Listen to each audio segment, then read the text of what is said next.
कर रहे हैं इस वृंदावन के पावन तलहटी में। और इस पावन भूमि जहाँ ये अटल वन पे मिथिला कुंज है, जहाँ साक्षात रासेश्वरी राधा रानी की कृपा होती है, जहाँ नित्य महापुरुष लोग परिक्रमा लगाते हैं, साधक भजनानंदी सदगृह सब वृंदावन में रासेश्वरी राधा रानी के ध्यान करते हुए, जहाँ कण कण में रासेश्वरी राधा रानी के नाम लता पता में छुपे हुए हैं। महाराज, इसी प्रकार राधा रानी के जो परिकर की परिचय है, धात्री पुत्री जो कामदा है, यह श्री राधा रानी के प्रति सखी भाव से युक्त है। सदा साथ रहने वाले बालकें भगवान रासेश्वरी राधा रानी, आप ये सोचोगे कि ये वृद्ध है या ये वृद्धा है या ये युवक है या ये युवती है, नहीं। आप बाल्या अवस्था में ही, कहा गया है बालापन में हरि भजे जग से रहे उदास, मन में यही इच्छा धरे कब मिले हरिदास। और देखिए, सदा साथ रहने वाले बालिकाएं जो तुंगी, पिशंगी, कनक, कल कंदला, मंजुला और बिंदुला, संध्या, मृदुला आदि बालिकाएं सदा सर्वदा श्री रासेश्वरी राधा रानी के साथ रहती है। मंत्र तंत्र परामर्श दात्री सख्या भी, संसार में जो भी हम साधना करते हैं, जितने भी मंत्र, उन मंत्र की उपासक, उन मंत्र के अधिष्ठात्री देवी भी रासेश्वरी राधा रानी की सहचरी है। और श्री राधा रानी को यंत्र मंत्र तंत्र क्रियाएं के संबंध में परामर्श देने वाली सखियों के नाम हैं देवज्ञा और देवतारिणी। श्री राधा के घर आने जाने वाले ब्राह्मण स्त्रियां का भी नाम है, जिन स्त्रियां के नाम है गार्गी आदि, वृद्धादूती, कत्यायनी आदि और मुख्य दूती महीसूर्या, चेटीगन।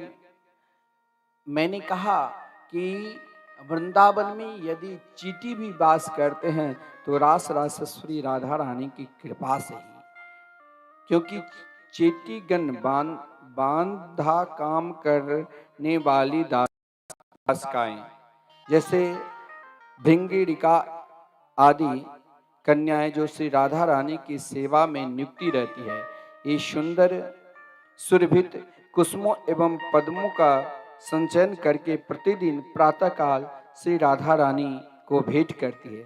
श्री राधा रानी प्राय इन्हें हृदय से लगाकर इन्हीं के भेंट स्वीकार करती है। शैनरी, दाशीगण, दाशीगण का भी नाम बड़ा विलक्षण है।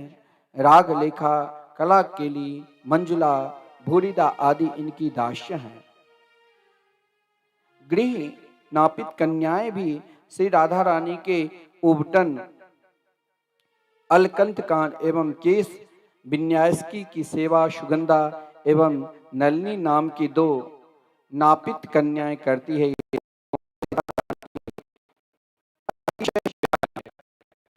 कन्याएं मंजिष्ठा एवं रंग रागा श्री राधा रानी के वस्त्र प्रक्षालन करती है। इन्हें श्री राधा रानी अत्यधिक प्यार करती है। बिटगण, शुबल, उज्जवल, गंधर्व, मधु, मंगल, रक्तक, विजय और रसाल, पयोद आदि इनके विट श्री कृष्ण से मिलन कराने में सहायक सदा रहते हैं। कुल उपास्य देव, आजकल लोगों को एक भ्रमित हो गया कि भाई सूर्य भगवान को शव जल दे रहे हैं, लेकिन अगर वो नित्य श्री रासेश्वरी राधा रानी के नित्य नाम का जाप करते हैं तो श्री राधा रानी में ही समस्त देवी देवताओं के वास है। कुल उपास्य देव के विषय में कहा गया है कि भगवान सूर्यदेव श्री राधा रानी के कुल उपास्य देवता है। इसीलिए भुवन भास्कर सूर्य के जल देने से आंखों में रोशनी बनी रहती है, क्योंकि कुल उपास्य देव स्वयं राधा रानी के भगवान सूर्यदेव।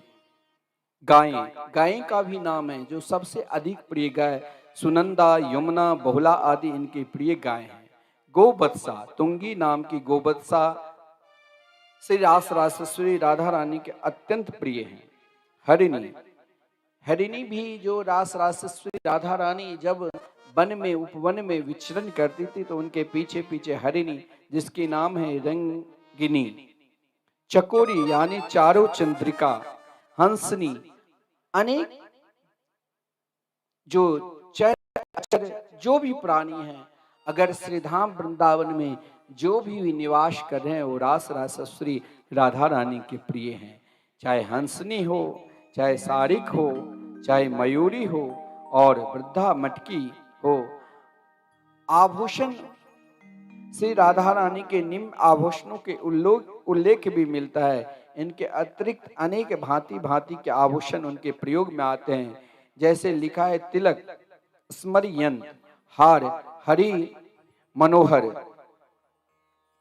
घ्राण मुक्ता, प्रभावकारी, पदक यानी मदन, कटक, केयूर, मुद्रिका, करधनी, नूपुर जोड़ी, इन रत्नों को सदा रास रासेश्वरी राधा रानी धारण करती है। मणि यानी सौभाग्य मणि, ये मणि शंखचूड़ के मस्तक से छीनी गई मणि थी। इसका दूसरा नाम भी समंतक मणि भी है। ये एक साथ ही सूर्य एवं चंद्रमा के समान कांति युक्त है। इन मणि को रास रासेश्वरी राधा रानी सदा धारण करती है। वस्त्र, वस्त्र के विषय में भी बड़ा विलक्षण भाव है। मेघांबर तथा कुरु बिंद निब नाम के दो वस्त्र इन्हें अत्यंत प्रिय। मेघांबर मेघ कांति के सदृश श्री रास रासेश्वरी राधा रानी के वस्त्र अत्यंत प्रिय हैं। कुरु बिंद निब रक्त वर्ण के हैं तथा श्री कृष्ण को अत्यंत ये वस्त्र प्रिय हैं। दर्पण, दर्पण का भी नाम बड़ा विलक्षण है, मणि बांधव। इनकी शोभा चंद्रमा को भी लय जाती है। रत्न कंकति यानी कंघी भी एक प्रकार की रास रासेश्वरी राधा रानी की प्रिय पार्षद है, जिसका नाम है स्वस्तिदा। स्वर्ण लास का यानी नर्मदा, राधा रानी के प्रिय स्वर्ण युति बड़ा विलक्षण है। वाटका, जिस वाटका में रास रासेश्वरी राधा रानी विचरण करते, कंदर्प कुंडली, ये प्रत्येक समय सुगंधित पुष्पों से सुशोभित रहती है। कुंड भी रास रासेश्वरी रानी की सबसे प्रिय कुंड, जिस कुंड में महाराज हम उन कुंड के जल या उन कुंड के निकट बैठकर उपासना करते हैं, जिस कुंड का नाम है श्री राधा कुंड। इसके नीप वेदी तट के रहस्य कथन स्थली बड़ा विलक्षण है।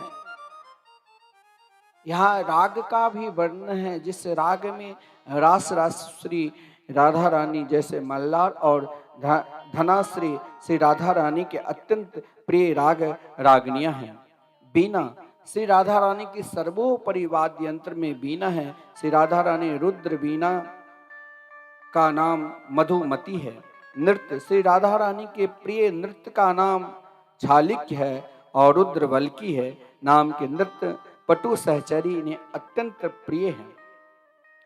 चरणों के चिन्ह भी बड़ा विलक्षण है। आज हम श्री रास रासेश्वरी राधा रानी के दिव्याति दिव्य मधुर में जिस चरणार बिंद के आश्रय लेने मात्र से ही प्राणी मात्र दुनिया के किसी भी कोने में रहे, अगर उन कोने में बैठकर श्री रास रासेश्वरी राधा रानी के चरणार बिंद का ध्यान करेंगे तो जरूर एक दिन वृंदावन का वास मिलेगा। बाएं पैर के अंगुष्ठ मूल में जो इसके नीचे चक्र और चक्र के नीचे छत्र, छत्र के नीचे कंगन और अंगुष्ठ के बंगल में ऊर्ध्व रेखा, मध्यमा के नीचे कमल का फूल और कमल फूल के नीचे फहराती हुई ध्वजा, कनिष्ठा के नीचे अंकुश, एड़ी में अर्धचंद्र और मुंह में उंगलियों की ओर नीचे अंकुश, एड़ी, अंधकार, चंद्रमा के ऊपर दाईं पुष्प एवं बाईं ओर लता, इस प्रकार कुल 11 चिन्ह श्री राधा रानी के बाएं पैर में।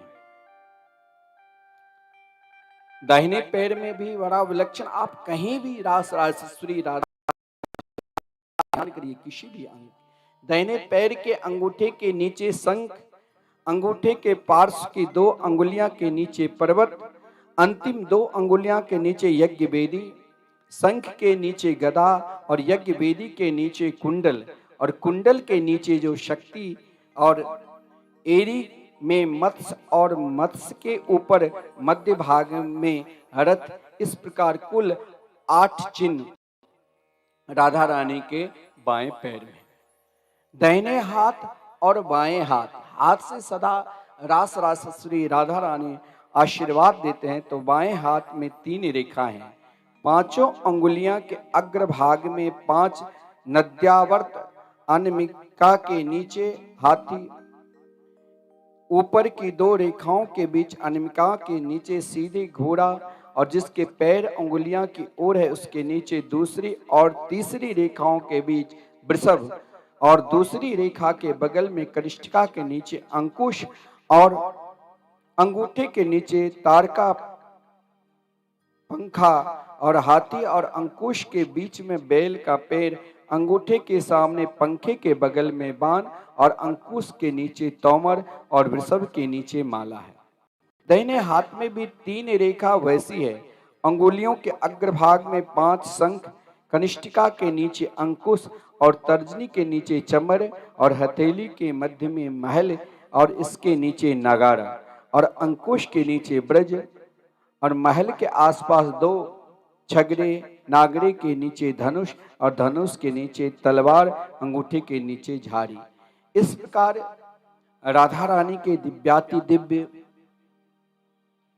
परिचय आप सभी को श्रवण कराया, और आज से ही आप श्री राधा रानी के दिव्य ये जो उनकी स्तुति है युगलाष्ट, हम सब पाठ करें तो जरूर राधा अष्टमी में हम सब के ऊपर रास राजेश्वरी राधा रानी की कृपा होगी। नित्य यही युगलाष्टक पाठ है जिसे हमें नित्य करना चाहिए, और इसे पाठ करने से प्रिया प्रीतम की कृपा एक बार हम सब पर जरूर प्राप्त होगा। कृष्ण प्रेम मयि राधा, राधा प्रेम मयो हरि, जीवने निधने नित्यं, राधा कृष्णो गतिर्मम, राधा कृष्णो गतिर्मम, राधा कृष्णो गतिर्मम। कृष्णस्य द्रविणं राधा, राधाया द्रविणं हरि, जीवने निधने नित्यं, राधा कृष्णो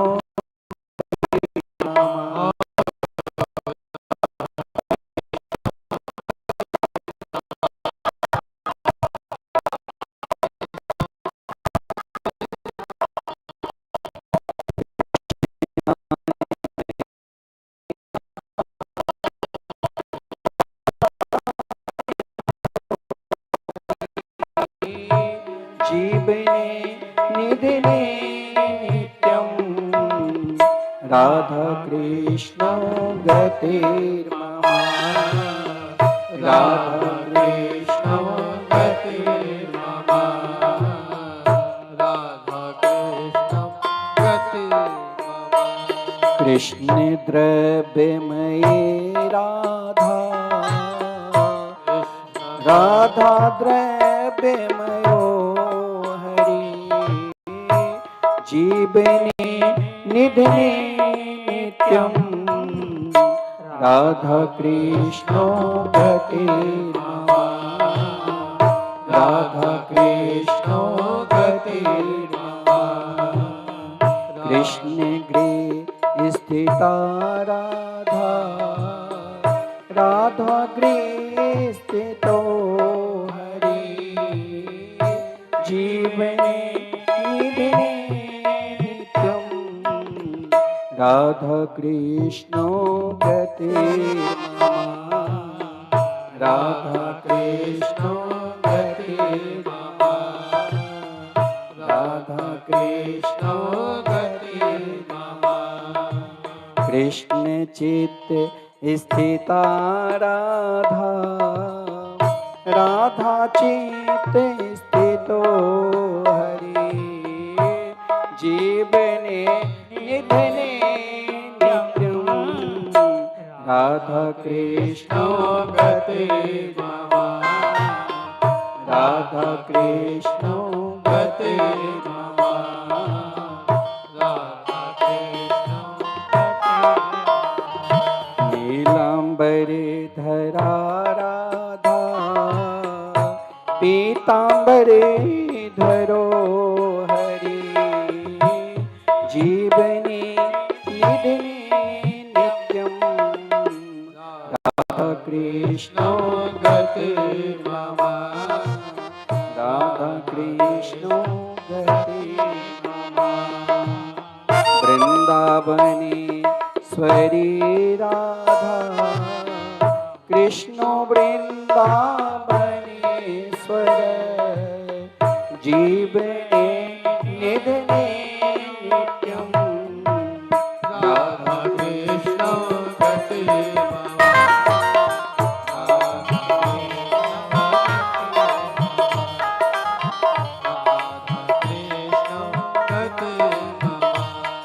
जय जय श्री राधे। केवल आज से ही 15 दिन हम नित्य श्री युगलाष्टक के पाठ करें और राधा रानी के जो परिकर है इन परिकर को ध्यान करें तो जरूर हम सभी को एक दिन ब्रजवास मिलेगा। देखिए, ब्रजवास मिलना कोई साधारण बात नहीं। ब्रज में अगर आप कभी वृंदावन आते हो तो वृंदावन में आकर कभी यह अभिमान नहीं लाना चाहिए कि हम बहुत बड़े हैं।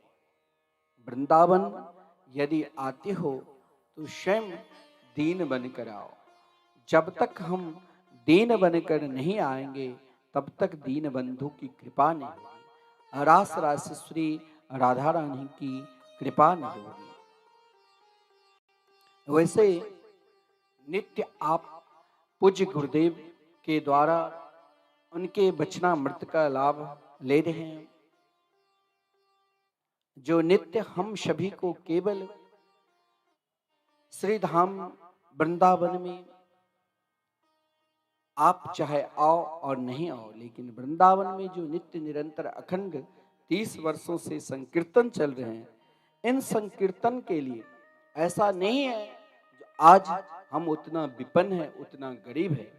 भगवान ने हमें सर्वसमर्थ किया है, भगवान ने हमें दिया है, तो हम भी ना जाने अपने लिए क्या क्या नहीं करते हैं। लेकिन श्रीधाम वृंदावन के लिए, जहां इस मिथिला कुंज के परम पवित्र भूमि पे निरंतर 30 साल से आप संकीर्तन चल रहे हैं, आप सभी का सहयोग से आप यदि 21,000 रुपया यदि आप प्रदान करते हैं, इन संकीर्तन जो राधे कृष्ण कृष्ण कृष्ण राधे राधे, राधे श्याम श्याम श्याम राधे राधे निरंतर चल रहे हैं, तो आपके नाम से रोज एक दिन संकीर्तन चलते रहेंगे।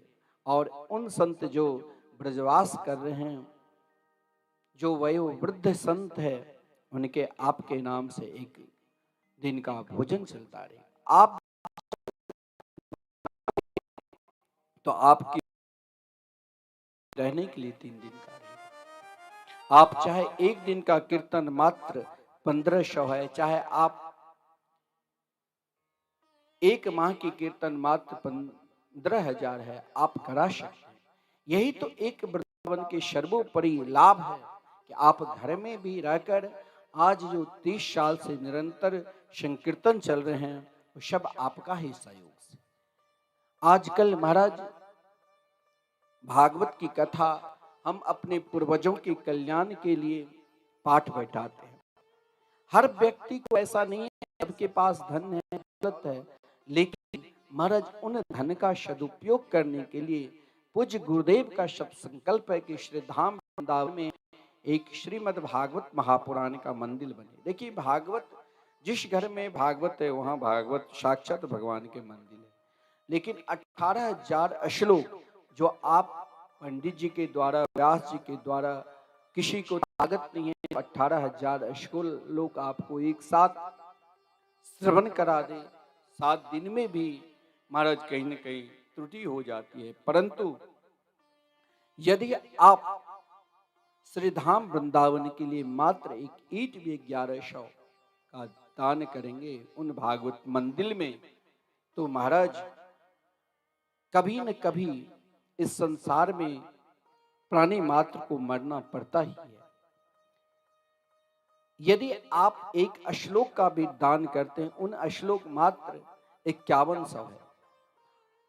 जब 18,000 श्लोक, एक श्लोक आपका रहेगा उनमें, और आप जब उन श्लोक को दर्शन करोगे 18,000 को, साक्षात भगवान सुखदेव जी का रूप माधुरी का दर्शन करोगे। भगवान सुखदेव जी के परम प्रिय, जिन भगवान परीक्षित के कृपा से हम सभी को भागवत सुनने का अवसर मिला है, उनके रूप माधुरी के दर्शन करते हुए 18,000 श्लोक का जब दर्शन करोगे, उस समय यदि किसी कारण वशा जो इस संसार में आया है मरना पड़ेगा, तो आप विश्वास के साथ, दृढ़ता के साथ आप कह सकते हो कि मैंने राधा अष्टमी के पावन शुभ अवसर पर श्रीधाम वृंदावन में एक भागवत के श्लोक मैं भी वहां पर उन शिला लेख पर अपना दान किए हैं।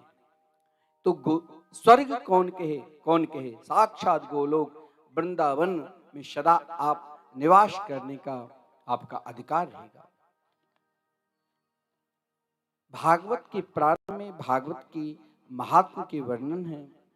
आप लगातार टीवी चैनल के माध्यम से श्रवण करते चले आ रहे हैं कि भागवत की महात्म क्या है। महात्म का सीधा अर्थ होता है भगवान की महिमा। जैसे हमने आज महिमा में रास रासेश्वरी राधा रानी की महिमा श्रवण कराया। अगर आपने चाहे कुछ करो चाहे ना करो, शास्त्र में भी यही कहा गया है, यत् फलम नास्ति तपसा न योगेन समाधिना तत्फलम लभते सम्यक कलो कीर्तना। जीवन में यदि आज किसी ने भगवान को प्राप्त किया है, तो हो सकता है आप बहुत बड़े दानी हैं, तो कभी कभी दान में भी अभिमान आ जाता है। राजा नृग के बराबर कोई दानी नहीं हो सकता है, लेकिन गिरना पड़ा। लेकिन उनमें यदि अभिमान आ जाता है तो पतन हो जाता है। परंतु जिसने भगवान के नाम का दान किया है, वो दान ऐसा सर्वश्रेष्ठ दान कहा गया है, उसमें अभिमान करना चाहिए। स्वयं गोस्वामी तुलसीदास जी वर्णन के कि यह अभिमान सदा करना चाहिए कि हम तो भगवान श्री रामकृष्ण के अनन्य सेवक हैं, अनन्य दास है। और जब सेवक और दासत्व तो आप स्वीकार कर लेंगे, तो वही तो भगवान की कृपा है, और वही तो भगवान की महात्मा है, वही तो भगवान की महिमा है। स्वयं हमें स्वीकार करना पड़ेगा, और जब स्वीकार कर लिया तो वहां सब कुछ हमें स्वयं मिलेगा। मंगलाचरण के प्रारंभ में ही कहा गया है, सच्चिदानंद रूपाय विश्वोत्पत्त्या दिहेतवे तापत्रय विनाश श्री कृष्णाय वयम नुमा। एक बात ध्यान देना, आप क्या चाहते हैं, आपकी क्या इच्छा है। हर व्यक्ति की कुछ न कुछ इच्छा हृदय में जरूर विद्यमान रहता है,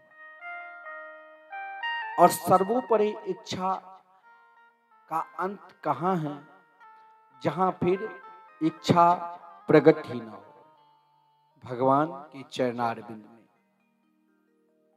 क्योंकि शास्त्र में बहुत लोग, हम घर में बैठकर अनेक कार्य करते हैं, दुखी हो जाते हैं।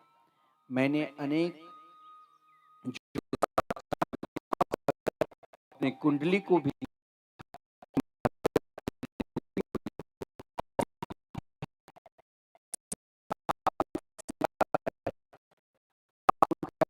शांत कराया, ग्रह के शांत कराने के बाद भी कभी न कभी मेरे अंदर कोई ग्रह का अंश रहता ही है।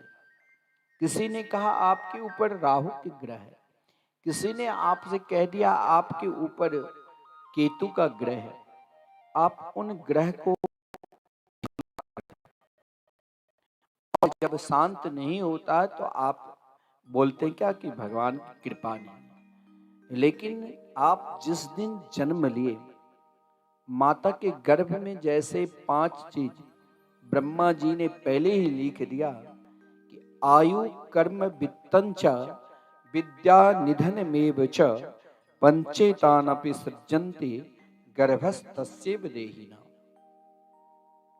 हम कब तक जिंदा रहेंगे, कौन सा कर्म करेंगे,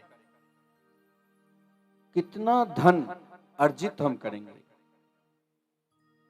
और कितनी विद्या हम प्राप्त करेंगे और किस दिन मरेंगे, ये 5 चीज ब्रह्मा जी पहले ही लिख दिया। फिर भी अगर हम परिश्रम कर रहे हो, जितना परिश्रम करने के बाद, मानो हम 2 साथी है, एक साथी परिश्रम दिन रात करते हैं मजदूरी, और एक साथी देखते ही देखते कुछ ही दिन में करोड़पति बन जाता है, तो ये कभी नहीं सोचना चाहिए कि भगवान की कृपा मेरे ऊपर नहीं। ये तो पूर्व जन्म में हो सकता है। अगर कोई पूर्व जन्म के बड़े दानी और या बहुत जिसके हृदय में जो पूर्व जन्म में अत्यधिक दान किया है, और उस दान के फलस्वरूप इस जन्म में यदि वो मानव के रूप में जन्म लेता है, तो आने के बाद, इस धरातल पर आने के बाद, और उनकी आयु मानो 100 वर्ष की है और उसने अत्यधिक दान किए हैं, किसी कारण वशात पृथ्वी पर आना पड़ा, तो उसी प्रकार धनी भी हो जाएंगे और उनके अंदर हृदय में दान करने का प्रवृत्ति बना ही रहता है।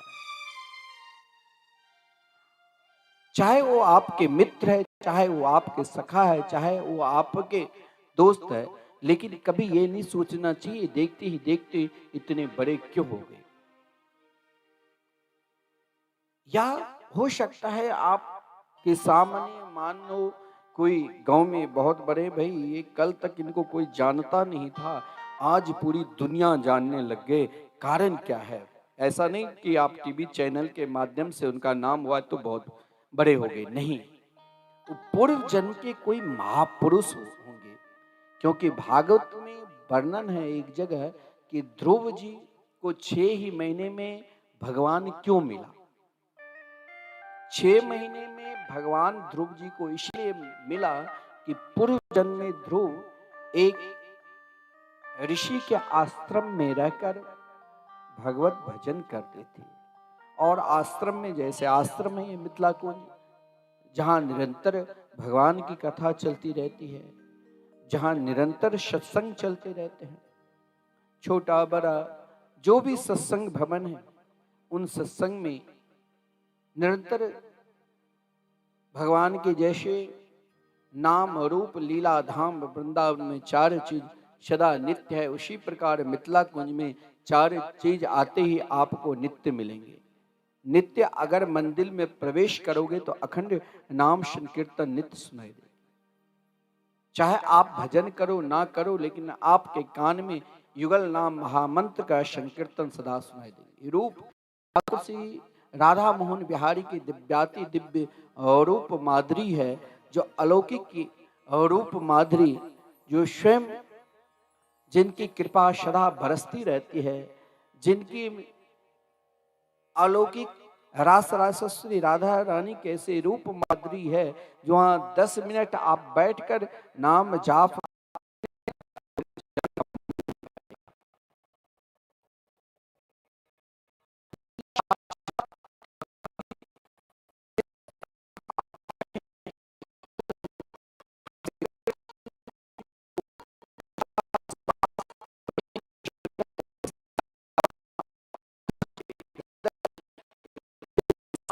था कि जरूर मेरे ऊपर गोपियों की कृपा होगी और जरूर मेरे हृदय में श्री कृष्ण प्रेम लीला उत्पन्न हो जाएगी। और धाम श्री धाम वृंदावन में जिस धाम को प्राप्त करने के लिए स्वयं कहा गया है महावाणी में, भाग भरो वृंदावन पायो, जा रज को शुर नर मुनि तर से, सूरज शीस नवायो, भाग भरो वृंदावन पायो। जिस वृंदावन को प्राप्त करने के लिए योगी यति सन्यासी तरसते रहते हैं, हाँ इस वृंदावन में अगर किसी भी श्रेणी का आपको स्वयं ठाकुर जी की परम प्रिय भक्त, ठाकुर जी के कहीं न कहीं आपने अभी अभी राधा रानी के परिकर के विषय में परिचय जब मैंने दिया, तो कौन परिकर किस प्रकार सेवा में उपस्थित है, उसी प्रकार वृंदावन में कौन किस रूप में उपस्थित है, उन स्तर तक पहुंचने के लिए हमें भी जब हम इस पावन पवित्र वृंदावन में और महाराज नित्य इस परिक्रमा मार्ग में जो महापुरुष चलते रहते हैं, उनकी चरण की धूल जब बार बार हम श्री धाम वृंदावन में रहकर नित्य अपने मस्तक पर लगाएंगे, तब हमें तनिक वृंदावन धाम की कृपा होगी और तब ही हम उन व्यक्ति को पहचान पाएंगे कि इनके अंदर क्या विशेषता है, क्या महत्वपूर्ण है, किस प्रकार। अरे भगवान के लिए कोई रसोई भी बनाते हैं तो वो भी एक उच्च कोटि के ही भक्त है, आप उसे साधारण मत मानना, क्योंकि उनके हाथ से वो ब्रज में वास करते हैं। ब्रज में आपको कहीं भी कोई प्रसाद दे तो कृपा है स्वयं ठाकुर जी की। तो कहने के तात्पर्य ये कभी नहीं सोचना चाहिए कि ये बड़े और ये छोटे, सब पर कृपा है, क्योंकि भगवान ने जब हमें जन्म दिया उसी समय 4 कृपा की। शास्त्र में कहा गया है कि भगवान ने मेरे ऊपर कौन सा कृपा की, तो सर्वप्रथम ईश्वर की कृपा, परमात्मा की कृपा, कन्हैया की कृपा, जो हमें मानव शरीर दिया। इस 84 लाख की योनि में 2 अरब 98 करोड़ जन्म के बाद मानव शरीर मिलते हैं। मानव तो बहुत है, आप यदि किसी से कहोगे चलो वृंदावन, तो कहेंगे चलो दिल्ली बंबई घूमने के लिए। जब तक रास रासेश्वरी राधा रानी की कृपा हो जाए और वृंदावन में आकर वाके बिहारी के दर्शन करने की, बरसाने में श्री जी के दर्शन करने की, मिथिला कुंज में ठाकुर श्री राधा मोहन बिहारी के दर्शन करने की आकांक्षा जगे, तो मान लेना अब ईश्वर की कृपा पूर्ण रूप से। दूसरा कहा गया है कि शास्त्र की कृपा, शास्त्र की कृपा, जिस दिन कथा सुनने में जीवन में ऐसा भी प्राणी है जो आपको कोई व्यथा की बात सुनाते हैं तो आप हंसकर बड़े आनंद के साथ ठुमका लगाते हैं। अरे घर में भी अगर घर के 4 माताएं एक साथ पड़ोसी बैठकर किसी की निंदा सुनाने लग जाए, कोई बात बताने लग जाए, तो लोगों को बहुत प्रिय लगने लग जाए। वो कहते हैं और सुनाओ कि पड़ोसी के घर मेहमान आया, क्या उसके घर में खाना बना, जरा बताओ तो, आज मेरे साथ रहा लेकिन मुझे तो कुछ नहीं दिया। उनकी अगर नहीं दिया तो भी निंदा, दिया तो भी बढ़िया नहीं बना। तो ऐसी बात अगर हम आपको सुनाने लग जाए तो ना जाने वो मन लगता है। बहुत लोग ऐसे, अरे महाराज अमुक जगह खूब घर की बात कहानी सुना सुना कर हंसाते हैं और कमर मटकाकर नचाते हैं। ऐसा नहीं। जब आपके ऊपर शास्त्र की कृपा पूर्ण रूप से हो जाएंगे तो मानो फिर दुनिया की बात आपको प्रिय ही नहीं लगेगी। केवल आपके जीवन में एक ही प्रिय, कोई मुझे भगवान श्री प्रिया प्रीतम के दिव्य नित्य रासलीला ब्रजवास की महिमा श्रवण कराए, भागवत की महिमा श्रवण कराए। आजकल तो महाराज भागवत को ऐसे ऐसे वक्ता है, नाम नहीं लेना चाहिए, भागवत को छूते नहीं, लेकिन महाराज लोग कहेंगे बहुत बड़े, क्योंकि वो आपको हंसाने के लिए आपकी घर की बात कहेंगे। अरे घर की बात सुनते सुनते ना जाने इस 84 लाख योनि में 2 अरब 98 करोड़ जन्म हो गए, फिर भी हमें वही घर। हमें तो ऐसी सत्संग, ऐसी बात सुननी चाहिए, ऐसी कथा सुननी चाहिए जो हमें हकीकत में भजन करने में मन लगने लगे, हकीकत में हमें ब्रजवास करने की हृदय में पूर्ण दृढ़ता आ जाए। और ये दृढ़ता आ जाए कि दुनिया को हम सब कुछ छोड़ सकते हैं लेकिन अपने जीवन में भजन नहीं छोड़ सकते हैं, तो मान लो शास्त्र की कृपा मेरे ऊपर अपने आप प्रकट हो। शास्त्र की कृपा, तीसरा कृपा है सद्गुरु की। आप चाहोगे कि बिना सद्गुरु के बिना ही हम वृंदावन वास कर ले। सद्गुरु के प्रति अगर आपके हृदय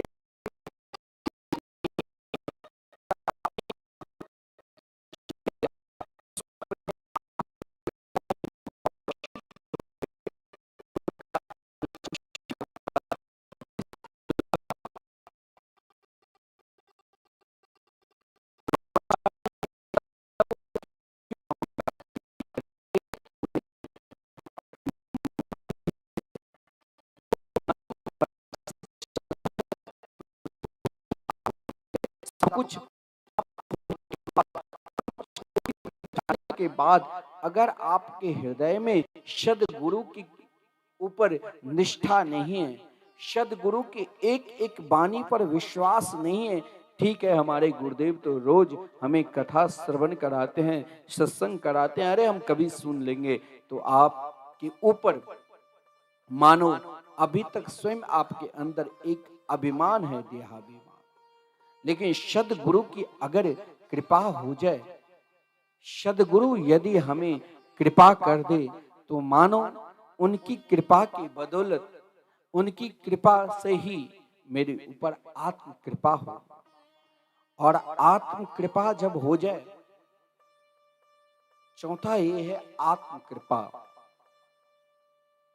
ये जो मानव शरीर है, इस मानव शरीर से ही हम ठाकुर जी को, कन्हैया को प्राप्त कर सकते हैं, प्रिया प्रीतम के चरणार बिंदु को प्राप्त कर सकते हैं। और इसके प्राप्त के लिए सद्गुरु के प्रति पूर्ण रूप से निष्ठा रखना पड़ेगा, सद्गुरु के प्रति पूर्ण रूप से समर्पित होना पड़ेगा। जब तक गुरुदेव के प्रति आपके निष्ठा में कहीं ना कहीं, चाहे आप दुनिया के हर कोने में चले जाओ, हर तीर्थ में चले जाओ, हर प्रकार की साधना कर लो, हर प्रकार की उपासना कर लो, फिर भी आपके हृदय में यदि सद्गुरु के प्रति विश्वास नहीं है तो आपको सब कुछ करना व्यर्थ है। इसलिए तो गुरु वाणी में यही उपदेश देते हैं कि अपने गुरुदेव के प्रति पूर्ण रूप से निष्ठा रखो। उनके एक एक वचन ही आपके लिए महाराज, जैसे तिजोरी में आप हीरा जवाहर सोना चांदी को छुपा कर रखते, कोई चुरा न ले, उसी प्रकार आप अपने गुरुदेव के द्वारा प्रदत्त जो ज्ञान है उसे तिजोरी में बंद करके रखो। इन ज्ञान से ही हमें प्रिया प्रीतम बांके बिहारी के दर्शन मिलेंगे। और जब हम इन कृपा को स्वयं प्राप्त कर लेंगे, तब ही हमें उन रूप में, उन जो भगवान के स्वरूप है, तीन प्रकार के विलक्षण भाव है कि सच्चिदानंद रूपाय, जीवन में सत्य चित्त और आनंद। सत्य क्या है? सत्य ऐसा नहीं है जो हम जो कार्य करते हैं वो कार्य सत्य नहीं है। हम माता पिता की सेवा करते हैं, हम आदर करते हैं, हम अपने घर में, अपने समाज में सभी को आदर करते हैं, मानते हैं। ऐसा नहीं है जो हम उनकी सेवा नहीं करते हैं, ये भी एक धर्म है। लेकिन उन सेवा में कभी कभी हम, मेरे अंदर दुर्भावना भी उत्पन्न हो जाता है, अरे महाराज इतने वर्षों से सेवा क्या, मुझे क्या मिला। परंतु हम जीवन में यदि सत्य पर चला, सत्य क्या है? श्री कृष्ण, श्री रास रासेश्वरी राधा रानी के नाम सत्य। देखो, जीवन में हर चीज, देखिए माता पिता की सेवा कर रहे हैं, ये एक धर्म है। परंतु सेवा करते करते वो अपने नित्य धाम को पधार जाते हैं।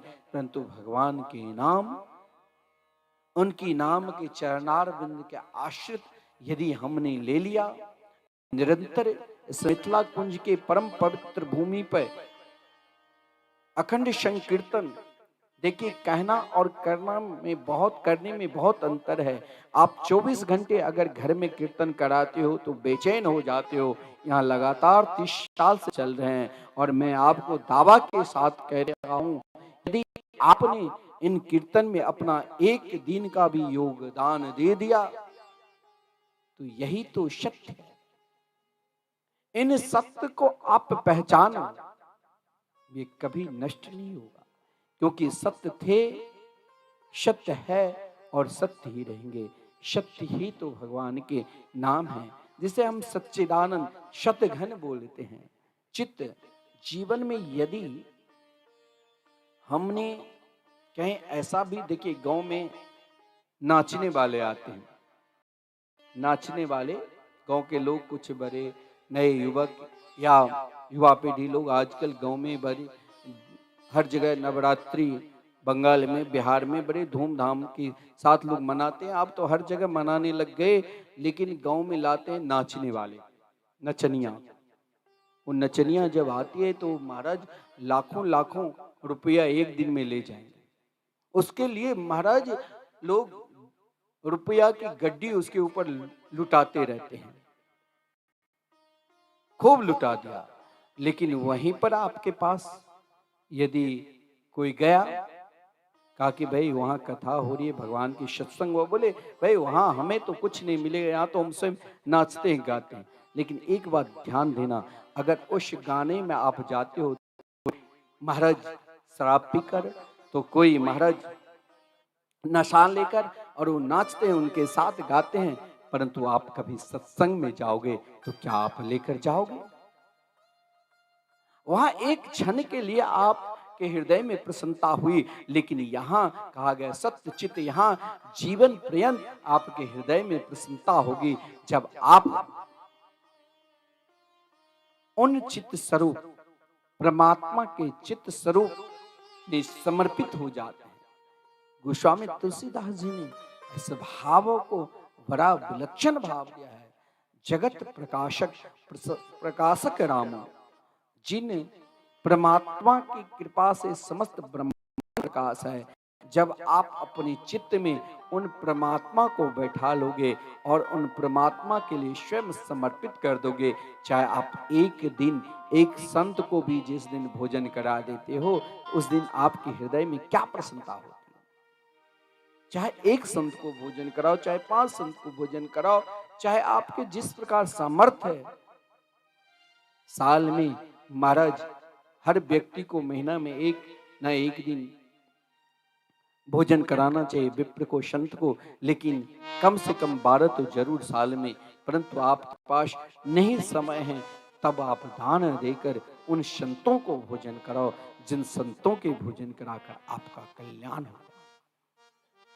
आप साल में एक दिन जरूर भगवान के संकीर्तन करो, जिन संकीर्तन से आपके हृदय में आनंद मिलेगा, प्रसन्नता मिलेगी। प्रसन्नता ही तो प्रकाश है, प्रसन्नता ही तो तेज है, और प्रसन्नता ही तो भगवान के स्वरूप है। जब आप भगवान के लिए समर्पित हो जाएंगे तो वही चित्त है, जिन परमात्मा के चित्त स्वरूप से समस्त ब्रह्मांड प्रकाशित है। अगर हम उन चित्त स्वरूप परमात्मा के चरण, तो वहां तो कहा ही गया है रसो वैशा, वहां तो आनंद ही आनंद है। कहा गया है जो आनंद सिंधु सुख राशि, जो आनंद सिंधु सुख राशि, जो आनंद सिंधु सुख राशि, जो आनंद सिंधु सुख राशि, जो आनंद के ही स्वरूप है, जिनके नाम मात्र से ही विश्राम मिलता है,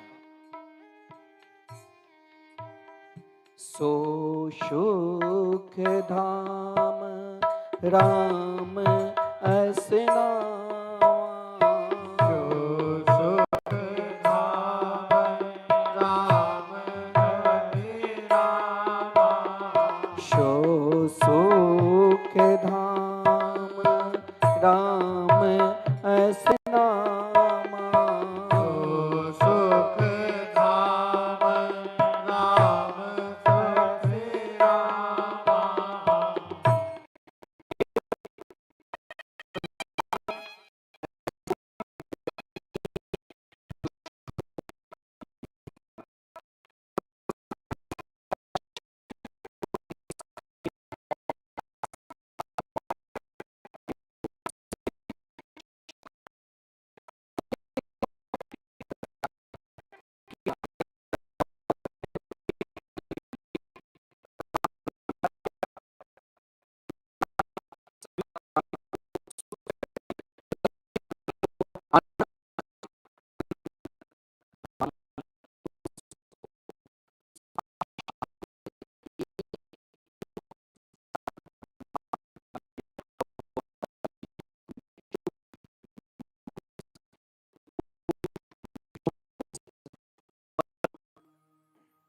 चुख केवल बात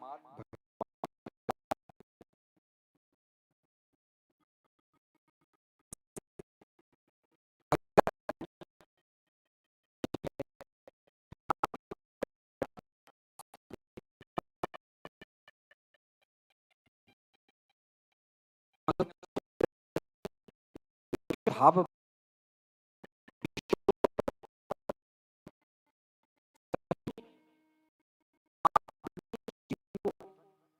भगवान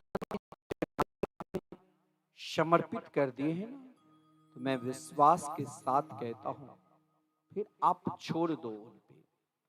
चाहे वो आपको भिखारी बना दे, और चाहे वो आपको आसमान में बैठा दे, तो उन पे फिर अपना ना सोचो। देखो, प्रहलाद ने छोड़ दिया था ना, तो क्या पिता हिरण्यकश्यपु ने काल कोठरी में बंद कर दिया, परंतु स्वयं लक्ष्मी नारायण भोजन कराने के लिए आ गए थे। स्वयं केवल अपने आप को छोड़ने की जरूरत है।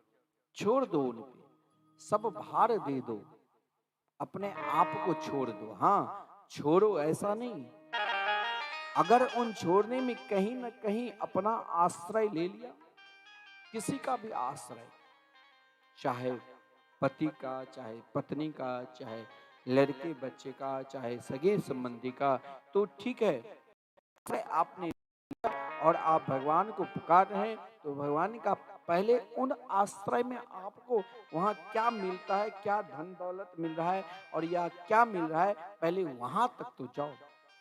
द्रौपदी को जब दुशासन ने उन सभा में, जहां धृतराष्ट्र हस्तिनापुर के राजा उस समय महाराज पृथ्वी के समस्त राजाओं के सर्वश्रेष्ठ राजा थे, क्योंकि जिसके रक्षक स्वयं भीष्म पितामह हो,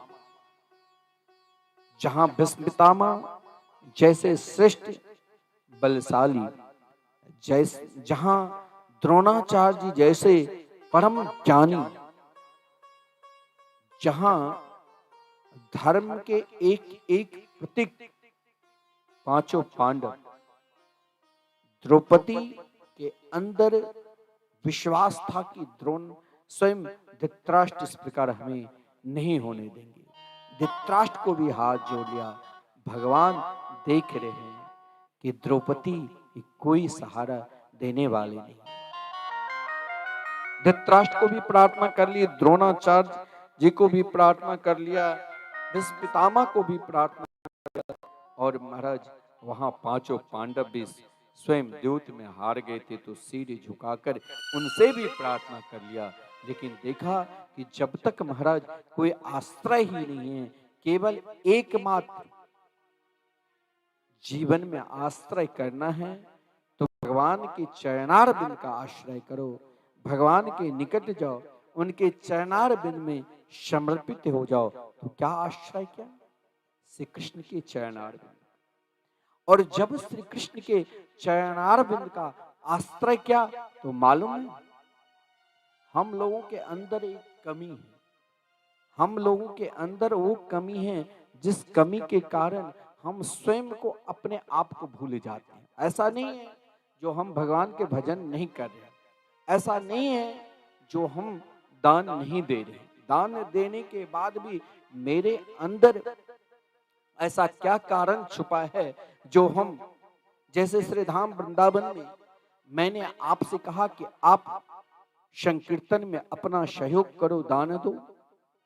आप केवल 21,000 देते हैं तो मरणोपरांत 21 पीढ़ियां तक, जहां अखंड संकीर्तन चल रहे हैं, आपके नाम से एक दिन संकीर्तन और एक संत का भोजन चलता रहे। लेकिन आपके हृदय में वो प्रवृत्ति स्वयं होना चाहिए। ऐसा नहीं जो आप दान नहीं करते हैं, आप दान वहां करते हैं जहां हमें खूब यश, दान वहां देते जो महाराज हमें स्वयं ऐसी व्यवस्था दे, हमने जहां दान दिया, जहां आप अपनी आकांक्षा रत्ती भर नहीं रखना चाहिए। यदि हमने दान दिया है तो हमने तो भगवान की प्रसन्नता के लिए दान दिया, अपनी प्रसन्नता के लिए वहां नहीं, भगवान की प्रसन्नता के लिए। जब हम ये भाव सोचेंगे, यदि हमने श्री धाम वृंदावन में भाग,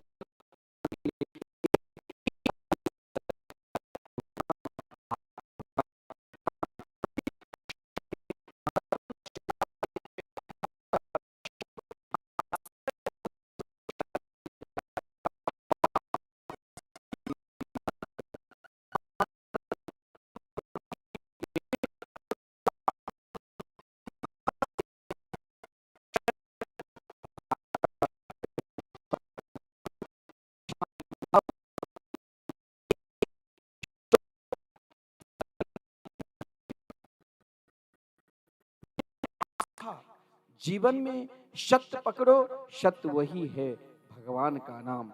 मैंने आपसे यही कहा, चित्त प्रसन्नता तभी होगी जिस प्रसन्नता में अपनी आकांक्षा नहीं, केवल उन आकांक्षा को भगवान के चरणार बिंद में समर्पित कर दो, तभी हमें वो आनंद को प्राप्त होगा। लेकिन अब यहाँ सवाल यही उठते हैं, बहुत लोगों की एक शंका होती है, यदि हमने झोली माला लेकर भगवान के भजन करने लग जाए तो हमें क्या मिलेगा। इसीलिए तो कहा गया है विश्वोत्पत्त्यादि हेतु में। अरे जब स्वयं भागवत के मंगलाचरण में ही आदरणीय भगवान व्यास जी ने कहा कि तुम केवल उनके चरणार बिंद के आश्रय को स्वीकार कर लो, सब कुछ मिलेगा। जो स्वयं विश्व के विस्तार करने वाले, जो स्वयं विश्व को पालन करते हैं, और जो स्वयं खेलते खेलते मुस्कुराते मुस्कुराते विश्व को अपने अंदर समा लेते हैं। हम सब जानते हैं कि भगवान विश्वोत्पत्त्यादि हेतु में भगवान स्वयं सृष्टि को विस्तार करते हैं, सृष्टि को पालन करते हैं और सृष्टि को अंत में अपने में समा लेते हैं। जब वही सब कुछ करने वाले हैं, नहीं लोग पुकारते हैं जग नैया हमार, नैया में नैया से हम में संसार, जग नैया हमार। जब सब कुछ वही पार लगाते हैं तो हमारे अंदर भी वो विश्वास होना चाहिए, हमारे अंदर भी वो प्रेम जगना चाहिए, हमारे अंदर भी उन विश्वास के साथ एक संबंध जोड़ना चाहिए कि हम भगवान के हैं और भगवान हमारे हैं। हमारे अंदर भी वो समर्पित भाव उत्पन्न होना चाहिए। दुनिया में चाहे हमें भयंकर से भयंकर दुख मिले, तब भी हम भगवान के चरणार बिंद को कभी अपने जीवन में छोड़ेंगे नहीं। आप आगे की कथा में श्रवण करोगे, क्या कुंती को जीवन में उससे अधिक दुख तो शायद किसी के जीवन में नहीं मिला होगा, लेकिन जब भगवान के भजन छोड़े, बोलते अरे मैंने भगवान के भजन किया और भगवान के भजन इसीलिए किया,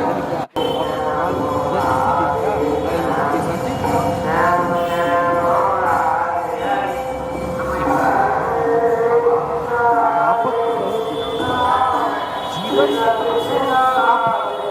अपने पाप किसी भी प्रकार से लेकर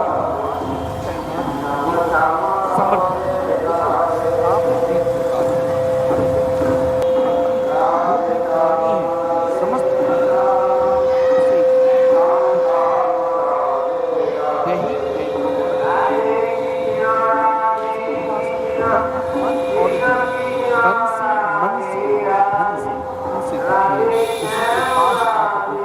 बहुत सारा धन दौलत की कमी नहीं है, धन बहुत है, खूब कमाते हैं, रोज लाखों करोड़ों रुपया कमा रहे हैं, लेकिन खाने के लिए डरते हैं कि अत्यधिक यदि मैंने घी खा लिया तो कहीं महाराज शरीर में किसी भी प्रकार के महाराज हार्ट पे ना पड़े, कोलेस्ट्रॉल ना बढ़ जाए।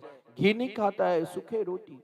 इतना अब तो लोग ऐसा घबराने लग गया कि मोटापन आ जाए। पहले यहाँ महाराज लोग खूब मोटापन रखते थे, अब तो मोटापन के कारण डरता है भाई सूखे सब्जी ही खाकर, वो भी सब्जी को अत्यधिक तेल नहीं डालकर वैसे ही कच्चा ही खा लेता है। कच्चा भोजन खाने से जैसे कल लोग रात्रि में कच्चा चना पानी में डालकर सुबह में खाते हैं कि शक्ति भी बढ़े और मोटापन ना आवे। कोई तन से दुखी, धन रहते हुए भी तन से, कोई मन से दुखी, मन में अपनी तो बहुत बड़े समाज सेवी है, समाज की सेवा, भगवान के भजन कीर्तन। मैंने ऐसे ऐसे परिवार में देखा कि माता पिता बहुत भजन कर रहे हैं, लड़के बच्चे उनसे दूर, और ये देखना जिसके माता पिता भजन कर रहे हैं और लड़के बच्चे भजन करने लग जाए तो आप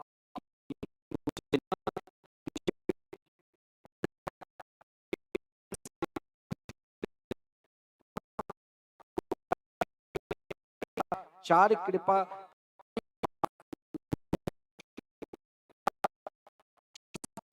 गुरु की कृपा, आत्म कृपा, अगर आपके लड़के बच्चे आपके समान वृंदावन आने लग जाए, आपके समान मंदिर जाने लग जाए, आपके समान दान पुण्य करने लग जाए, तो आप मान लेना कि यहाँ स्वयं भगवान की कृपा, सदगुरु की कृपा है। हो सकता है महाराज अगर मेरे बच्चे भजन ना करें, आप बहुत ऐसे ऐसे घर में मैंने देखा बहुत प्रयास कर रहे हैं कि मेरे बच्चे भी दान पुण्य में, धन की कमी नहीं है लेकिन दान पुण्य वो नहीं करने देते हैं। परंतु यदि वो भी आपसे अधिक भजन कर रहे हैं, दान पुण्य कर रहे हैं, तो मानो कि पूर्व जन्म में आप एक महान संत थे, किसी कारण वशात हो सकता है पूर्व जन्म में मैंने भजन और करने के लिए भगवान ने मुझे इस जन्म में भेजा, फिर भी तापत्रय विनाशाय। कोई तीन जो ताप है, तन और दैहिक दैविक भौतिक, तो तन से दुखी, मन से, और महाराज अनेक प्रयास करने के बाद भी एक व्यक्ति शराब पीता था। माता पिता उनके भगवान के बहुत भक्त, एक ही लड़का, वो लड़का मानता भी नहीं था, रोज शराब पीकर घर में जाता था और गाली गलौज। जब माता पिता घर में बैठकर संकीर्तन करने लग जाते थे तो गाली देना प्रारंभ करता था। बहुत समझाया, वो नहीं माना। गुरुदेव के पास ले गया, गुरुदेव से भी कहा कि महाराज इनमें सब गुण हैं, लेकिन रात्रि होते ही जब आता है तो ये अपने आप में नहीं रहता है, ये रोज शराब पी कर आते हैं, घर में परिवार में कलह मचाता है। कभी कभी महाराज मन दुखी हो जाता है कि हम सब कुछ करने के बाद ऐसा क्या हो गया हमसे जो मेरे लड़के बच्चे मेरी बात नहीं मान। कोई महाराज तन से तो कोई मन से तो कोई धन से। महाराज सामने वाले करोड़पति हम वैसे के वैसे रह गए तो महाराज हम भी परिश्रम करते हैं, धन कमाते हैं, और लेकिन मेरे पास धन नहीं आता। क्यों जाऊं भगवान के शरण में? लेकिन भागवत हमें के शरण में भेजने के लिए प्रेरणा दे। भागवत हमें यही सिखाते हैं कि देखो तुम भी उनके शरण में जाओ जो तापत्रय विनाशाय। तन से दुखी हो, चाहे मन से दुखी हो, चाहे धन से दुखी हो, कहीं न कहीं तो दुख है ही। सुख भी है तो दुख भी है, ये दोनों एक द्वंद्व है। लेकिन हमारे पूज्य गुरुदेव कहा करते हैं कि तुम यदि केवल तापत्रय विनाशाय नहीं, पापत्रय विनाशाय। यदि व्यास जी पापत्रय विनाशाय भी बोलते तो चलता। अपने पाप को लेकर, अपने ताप को लेकर ना पाप से घबराओ और ना ताप से घबराओ। भागवत में तो आपके जीवन के सारे प्रश्न और उन समस्त प्रश्नों के उत्तर भागवत ही देते।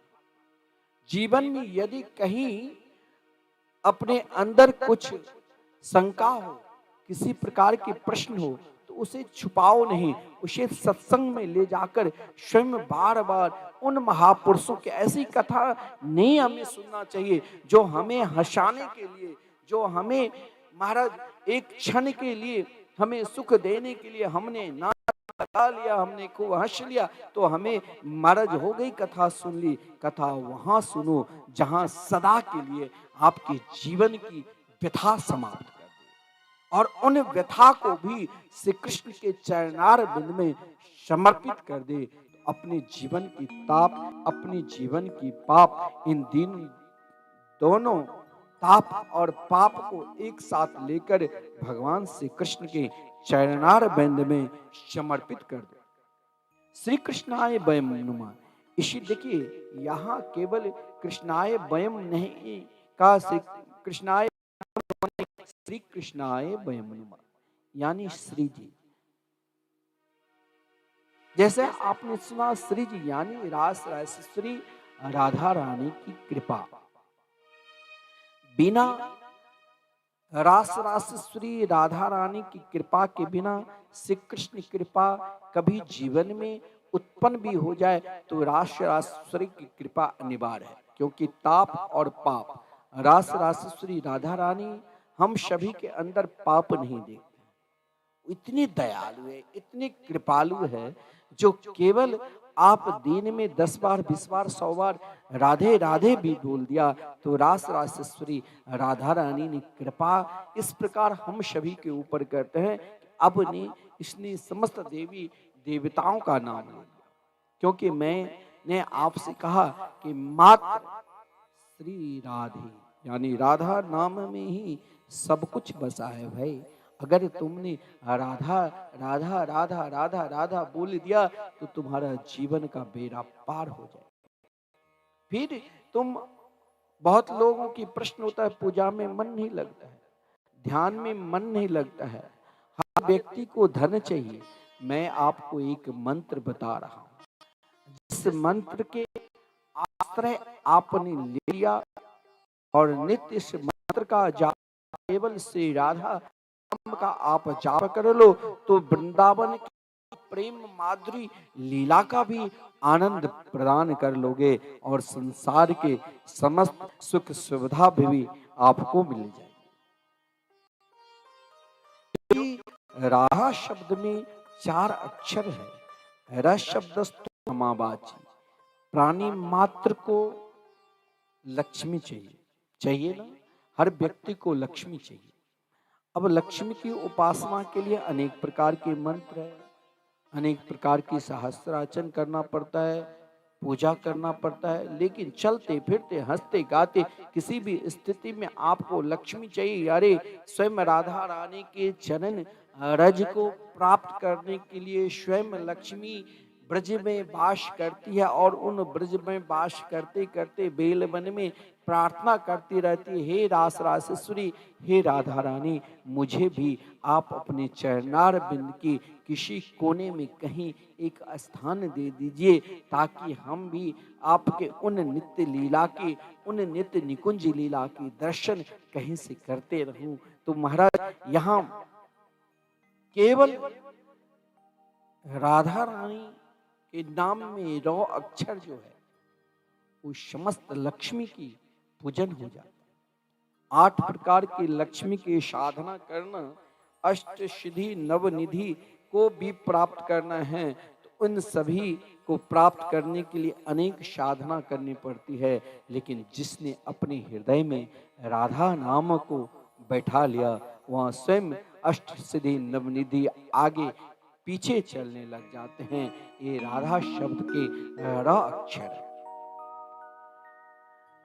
उसमें जो आकार है, र शब्दस्तु रमावाची लीलावाची धनुस्मृत, हर व्यक्ति के हृदय में कुछ ना कुछ सोच रहता है, और वो सोच को आप चाहे कामना में बदल लो, चाहे उन्हें आविष्कार में बदल लो, चाहे आप अनेक प्रकार की योजना में बदल लो, लेकिन कभी सोच करते करते करते हम मर जाते, सोच वहीं रह जाता है, और हो सकता है अगला जन्म फिर हमें जन्म लेना पड़ा। हमने सोच करते करते महाराज किसी का भी चिंतन क्या, अंते गति शामति, वही हमें जन्म लेना पड़ेगा। लेकिन वही सोच को हमने बदल दिया, कहाँ? तो श्री राधा की नाम में। तो रौ अक्षर की जो आकार है, वो आकार क्या है? हमारे जीवन की सोच उन स्तर तक पहुंचाओ। बहुत लोग नाना प्रकार के आविष्कार सोचते हैं, आज रोज नए नए आविष्कार हो रहे हैं। 10, 20, 25 साल पूर्व जिस प्रकार हम लोगों की जैसी अवस्था, उससे मान लो अपनी अवस्था की अगर हम सोचे तो 20 साल पूर्व क्या था, आज क्या है। ये रोज नए नए सोच बदल रहे हैं, नए नए आविष्कार हो रहे हैं।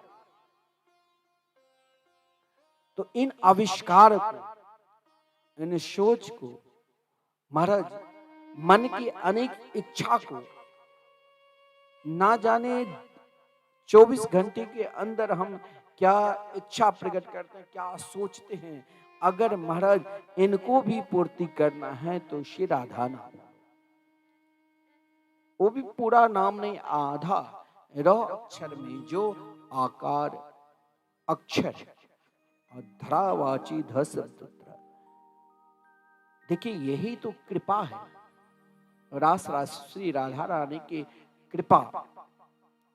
उनमें जो धकार अक्षर है, पृथ्वी पे हम जो भी कुछ करते हैं, जो भी कार्य, वो बिना आह्लादनी शक्ति रास श्री राधा रानी की कृपा बिना कर ही नहीं सकते। तो जब हम सब कुछ स्वयं को करते हैं, वहां मैं करके चिल्लाते हैं, और वही मैं बोलकर कहीं मेरे अंदर अभिमान आ जाता है, तो हो सकता है कभी कभी ऐसा अभिमान हो जाते हैं जो हम बड़े बड़े को, माता पिता को, बड़े बुजुर्गों को अपमान करने लग जाते हैं। अब हम बड़े हो गए, आजकल समाज में देखा जाता है कि महाराज जब जिस माता पिता ने आपको गोद में स्वयं नहीं भोजन करके आपको भोजन कराया, आपको पढ़ाया लिखाया, आज जब आपके जरूरत पड़ा तो आपने उसे छोड़कर कहाँ किसी वृद्धा आश्रम में भेज देते हैं, या उसे छोड़कर स्वयं अपने कहीं अलग हो जाते हैं, ताकि अब हम चैन से अपने पति पत्नी रहे, लेकिन उन माता पिता की याद नहीं करते हैं। आपका जीवन ऐसे व्यर्थ माना गया है, उसे अधर्मी कहा गया है जिसने अपने माता पिता को सेवा नहीं की। परंतु अगर आपके हृदय में वो सेवा भाव भी उत्पन्न करना है, तो इस पृथ्वी पर आप जो भी सोचोगे, वो सब जो भी कार्य करोगे, स्वयं को आप राधा रानी के चरणारविंद में समर्पित कर दो तो शायद आपसे कभी किसी भी प्रकार के अधर्म होगा ही नहीं। अगर अधर्म हो भी सकता है तो राधा रानी कृपा करके आपके हृदय में वो सहजता, वो प्रेम प्रकट कर देंगे कि आप समस्त प्राणी में प्रिया प्रतम के ही दर्शन करने लगे। और महाराज कहीं हमें जाने की जरूरत ही नहीं, केवल राधा नाम के रोग की जो आकार है साक्षात व्रजा नदी की प्रतीक है। व्रजा यानी दिव्य गोलोक धाम में जहां स्वयं जिनके कृपा से प्रिया प्रतम इस लोक में श्री रास रासेश्वरी राधा रानी आए और राधा रानी कृपा हम सभी को स्वयं इस दिव्य वृंदावन में हम सब वास करके दर्शन कर रहे हैं उन लीलाओं को। तो स्वयं ब्रजा नदी के अंदर समस्त नदियां, जितनी भी नदी हैं, समस्त नदियां जो आज स्वयं से धाम वृंदावन में जैसे हमें यमुना जी के रूप में दर्शन होते हैं और यमुना जी की कृपा हो गई तो प्रिया प्रतम की कृपा अपने आप हो जाएंगे। इसीलिए यहाँ कहा गया जीवन में यदि पाप हो, जीवन में यदि ताप हो तो इन पाप से भी ना घबराओ और इन ताप से भी ना घबराओ, आप छोड़ दो श्री रास रासेश्वरी राधा रानी के चरणारविंद में। और जब श्री राधा रानी के चरणारविंद में समर्पित कर दोगे तो श्री कृष्णाय वै मनुमा, तो श्री रास रासेश्वरी राधा रानी के सहित श्री कृष्ण के चरणारविंद को बार बार हमें ध्यान करना चाहिए, बार बार उनके चरणारविंद में हमें समर्पित हो जाना चाहिए। आपने संसार में समस्त प्राणी को देख लिया लेकिन कभी राधा रानी के चरणारविंद के आश्रय लिया? आप उन लोगों से पूछना जिसने कभी वृंदावन में आकर और एक रात्रि निवास कर इस मिथिला कुंज के प्रांगण में संकीर्तन किया या भाव के साथ यहाँ रहने वाले उन संतों की सेवा किया, आज ना जाने उसे कहां से कहां उनकी उन्नति हो गई। ये वो सिद्ध भूमि है जहां एक से एक महापुरुष भजन की है, जहां हमारे पूज्य गुरुदेव जो सबके कल्याण के लिए एकमात्र, जिनके रोम रोम से भगवान के नाम निकलते हैं, जिसके परिवार ही संसार के समस्त प्राणी हैं, हर स्थिति में हर परिस्थिति में अपने शिष्य को, अपने परिकर को, अपने अनुयायी को केवल जीवन में कहा कि कभी घबराओ नहीं, भगवान के नाम का आश्रय लो। उन महापुरुषों के द्वारा यह आश्रम, जिसने स्वयं इस आश्रम की व्यवस्था, जिसने स्वयं इस आश्रम की महाराज स्थापना की है, जिस दिन से यह आश्रम प्रारंभ हुआ उसी दिन से यहाँ भगवान के नाम प्रारंभ हुए। पहले भगवान के नाम मंदिर में ठाकुर श्री राधा मोहन बिहारी की जो दिव्याति दिव्य मंदिर है, पहले भगवान के नाम प्रवेश के तब नामी प्रवेश हुए। कहा गया है नाम नामीनो रभेदत्वार। यहाँ जो संकीर्तन लगातार 30 वर्षों से चल रहे हैं, तो पहले संकीर्तन प्रारंभ हुआ तब भगवान के दिव्याति दिव्य मूर्ति के प्राण प्रतिष्ठा हुई।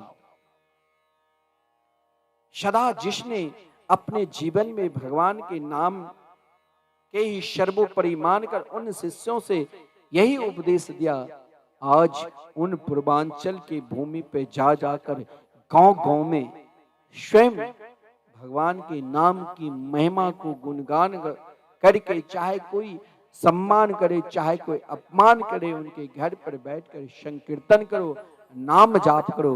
जिसने उनके बात मान लिया और उस पे चला, आज वो स्वयं हर स्थिति में हर परिस्थिति में मुस्कुरा रहे हैं।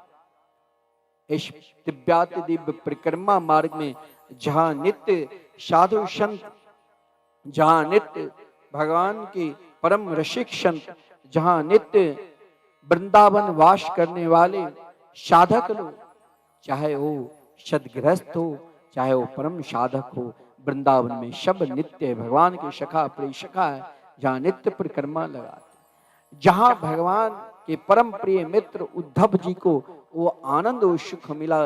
वृंदावन में प्रवेश करते ही महाराज ये विश्वास हुआ कि ये दृढ़ता आ गई यही वन अटल वन में कि जरूर हमारे हृदय में श्री कृष्ण प्रेम यानी रास रासेश्वरी राधा रानी की कृपा होगी, जिसके विषय में हम स्वयं रसिक महापुरुष कहते हैं। यही बन के यानी सीमा में प्रवेश की तो उलझ कर वस्त्र में कांटे लगे ऊधों को समझाने, तुम्हारा ज्ञान पर्दा फाड़ देंगे ये प्रेम दीवाने, है प्रेम जगत में सार और कछु सारे नहीं। ये वही स्थान है जिस स्थान पे नित्य संकीर्तन चल रहे हैं। और मैंने अपने जीवन में भी अनुभव लिया कि यहाँ जो सही मन से इस आश्रम में प्रवेश करते हैं, अगर आपके अंदर किसी प्रकार दुर्भावना रहेगी, किसी प्रकार की कपट रहेगी, तो आप दुनिया में किसी कोने में आपकी बात चल जाएगी, लेकिन इस आश्रम में आज तक उन कपटी को वास भी नहीं मिला है।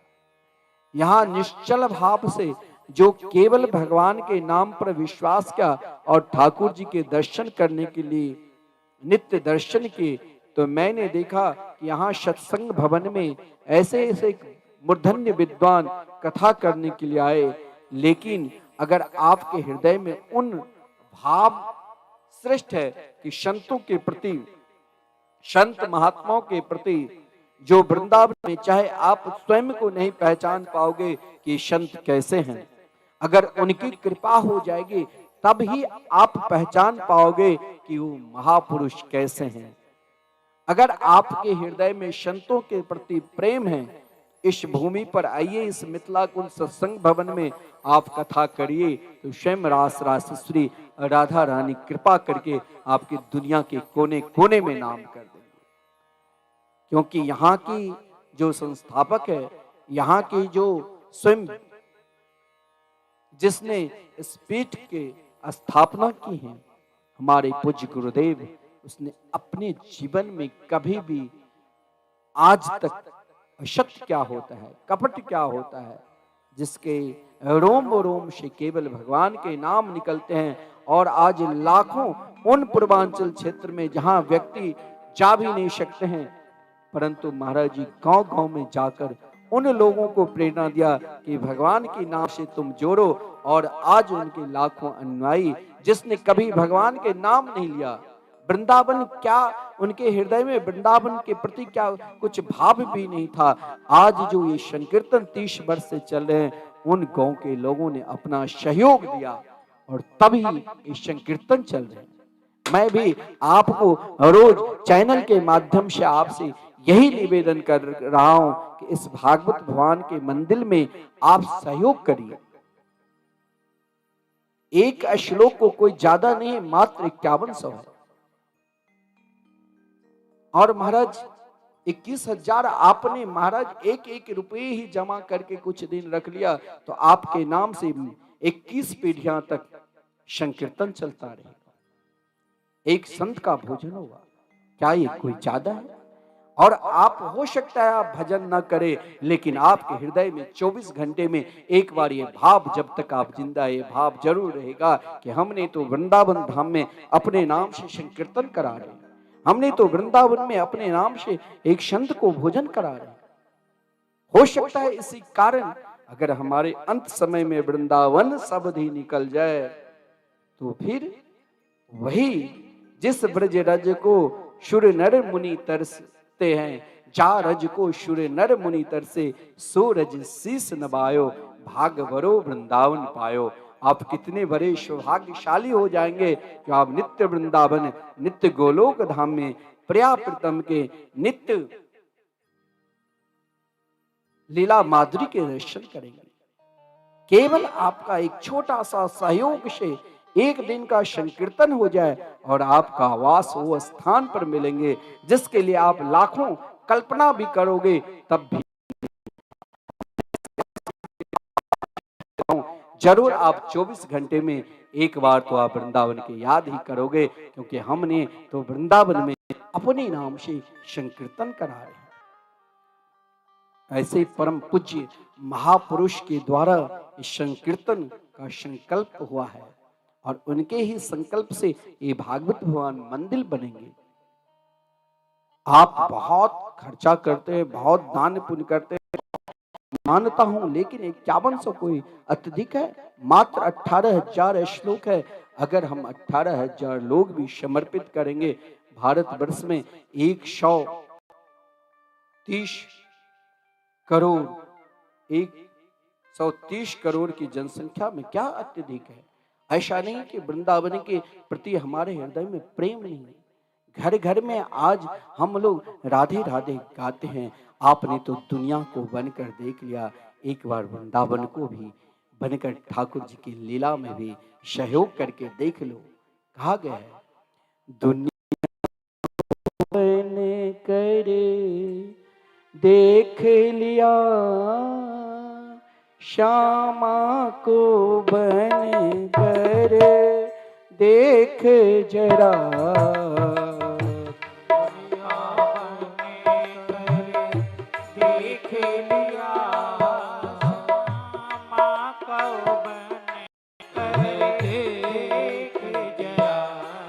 दुनिया को बन कर देख लिया, श्यामा को बन कर देख जरा।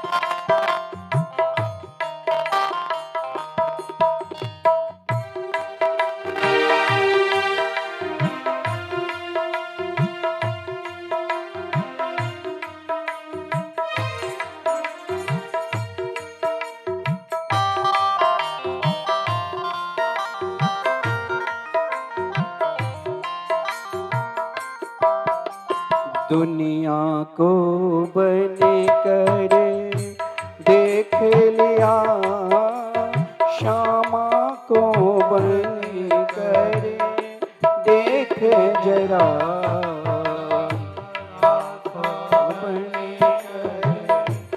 देख लिया, श्यामा को बन कर देख जरा।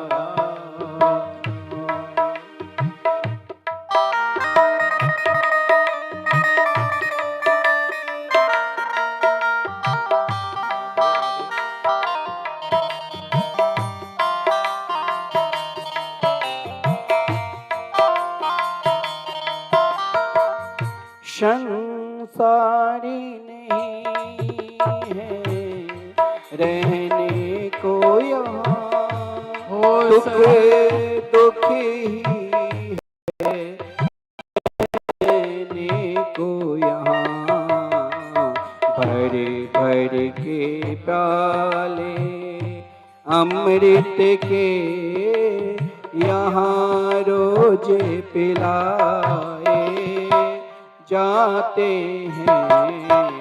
भर भर के प्याले अमृत के यहाँ रोज पिलाए जाते हैं।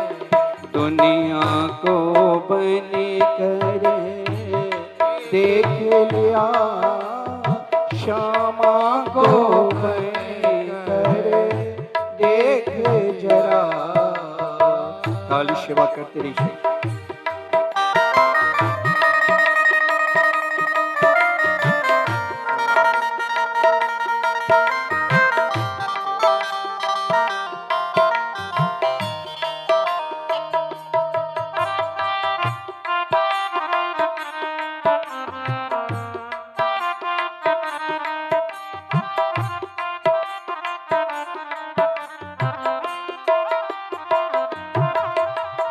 जो राधा राधा कहते हैं वो प्रिया शरण में रहते हैं। जो राधा राधा कहते हैं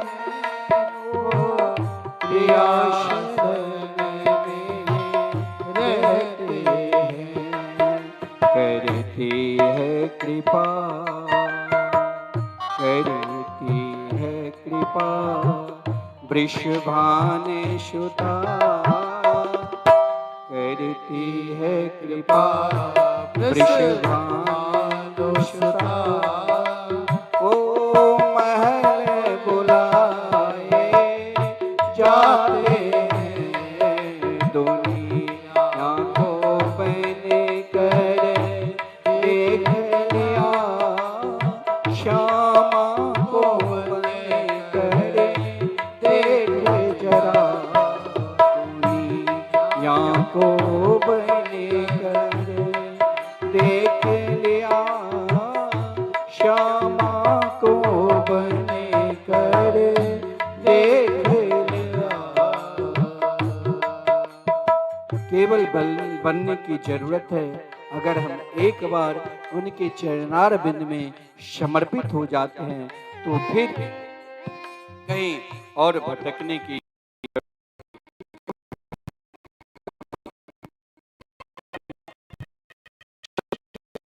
में शत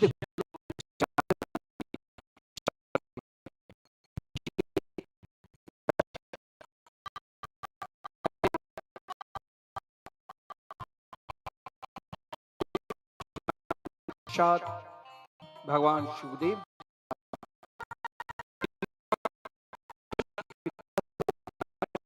की कृपा से हमें उस अज्ञान रूपी अंधकार की निवारण कैसे होगा। इसीलिए महाराज अपने गुरुदेव का ध्यान हम सभी को करना चाहिए।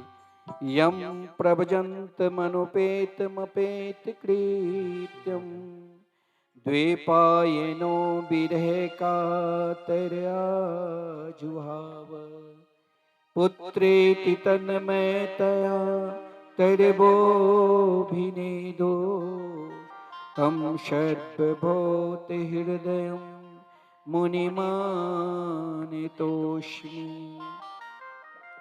देखिए, संत चाहे तो माता के गर्भ में छुपकर भगवान के भजन करे, संत चाहे तो जंगल में जाकर भगवान भजन करे, संत चाहे तो हम आपके तरह एक महल में बैठकर भजन करें। भजन करने का स्थान हर जगह होता है। भजन करने का स्थान स्वर्ग में भी है, भजन करने का स्थान नरक में भी है, और भजन करने का स्थान बढ़िया विलक्षण सुंदर फ्लैट कोठी में भी है। भजन करने का स्थान जंगल में भी है, और भजन करने का स्थान महाराज धाम में भी है। भजन के ही प्रताप से आप भगवान को प्राप्त कर सकते हैं। भगवान सुखदेव जी नरक में ने इसीलिए लिखा कि भजन करने का स्थान नरक भी है। माता के गर्भ में जब हम निवास करते हैं तो हमें वो वेदना होती है जो वेदना नरक में भी नहीं हुआ होगा। लेकिन भजन करने का, आप भजन किसी भी स्थिति में, किसी भी परिस्थिति में, किसी भी स्थान में, किसी भी समय, कभी भी जहां करोगे वहां आपको आनंद ही आनंद मिलेगा। भगवान सुखदेव जी अपनी माता के गर्भ में 12 साल वास किए। जिस समय स्वयं भगवान भोलेनाथ शंकर जी ने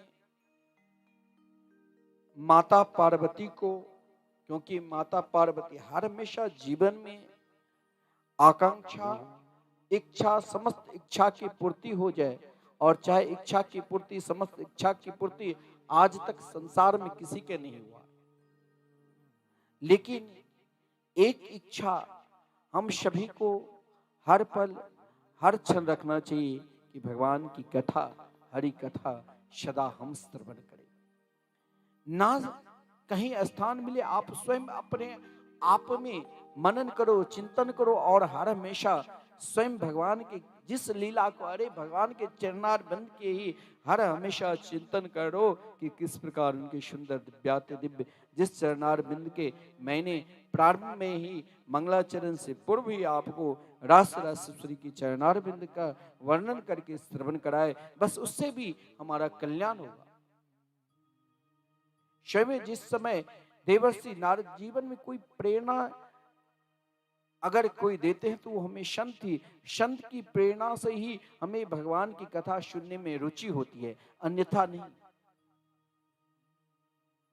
बिना संत देवर्षि नारद जी ने केवल माता पार्वती से यही प्रश्न क्या, देखिए आपने कभी जिस भोलेनाथ के निकट आप हर पल हर क्षण रहती हो, एक छाया की तरह, साक्षात उनके अर्धांगिनी की तरह, लेकिन वो मुंड के माला आज तक किसके पहन रखे हैं, कभी बताया? और जब माता पार्वती ने भोलेनाथ से प्रार्थना की तो भोलेनाथ मुस्कुराते हुए कहा कि देवी, ये दिव्य परमात्मा की नाम की कृपा से, उनकी लीला की ही कृपा से, उनकी कथा की ही कृपा से, क्योंकि आज आपने मुझसे वो प्रश्न किया जिस प्रश्न एक गुरु मंत्र संसार में कहा गया है, जो हर मंत्र जैसे भगवान के नाम में जाप सभी को आप बता सकते हो, लेकिन गुरु मंत्र गोपनीयम गोपनीयम गोपनीयम इति प्रयत्नतः, गुरु मंत्र सदा गोपनीय रखना चाहिए, वो किसी को प्रकट नहीं करना चाहिए। महाराज भोलेनाथ से जब पार्वती ने प्रार्थना की तो कहा मैंने अमर कथा यानी भागवत कथा जीवन में पान कर चुके हैं। देखिए भागवत की कथा वो सर्वोपरि है, भागवत कथा कोई खेल नहीं, कोई नाच गान की नहीं स्थान है, ये तो वो सर्वोपरि है जिन कथा को उन गोपियों ने गोपी गीत में भगवान के निकट गान की। जब भगवान अंतर्धान हो गए उन गोपियों ने यही प्रार्थना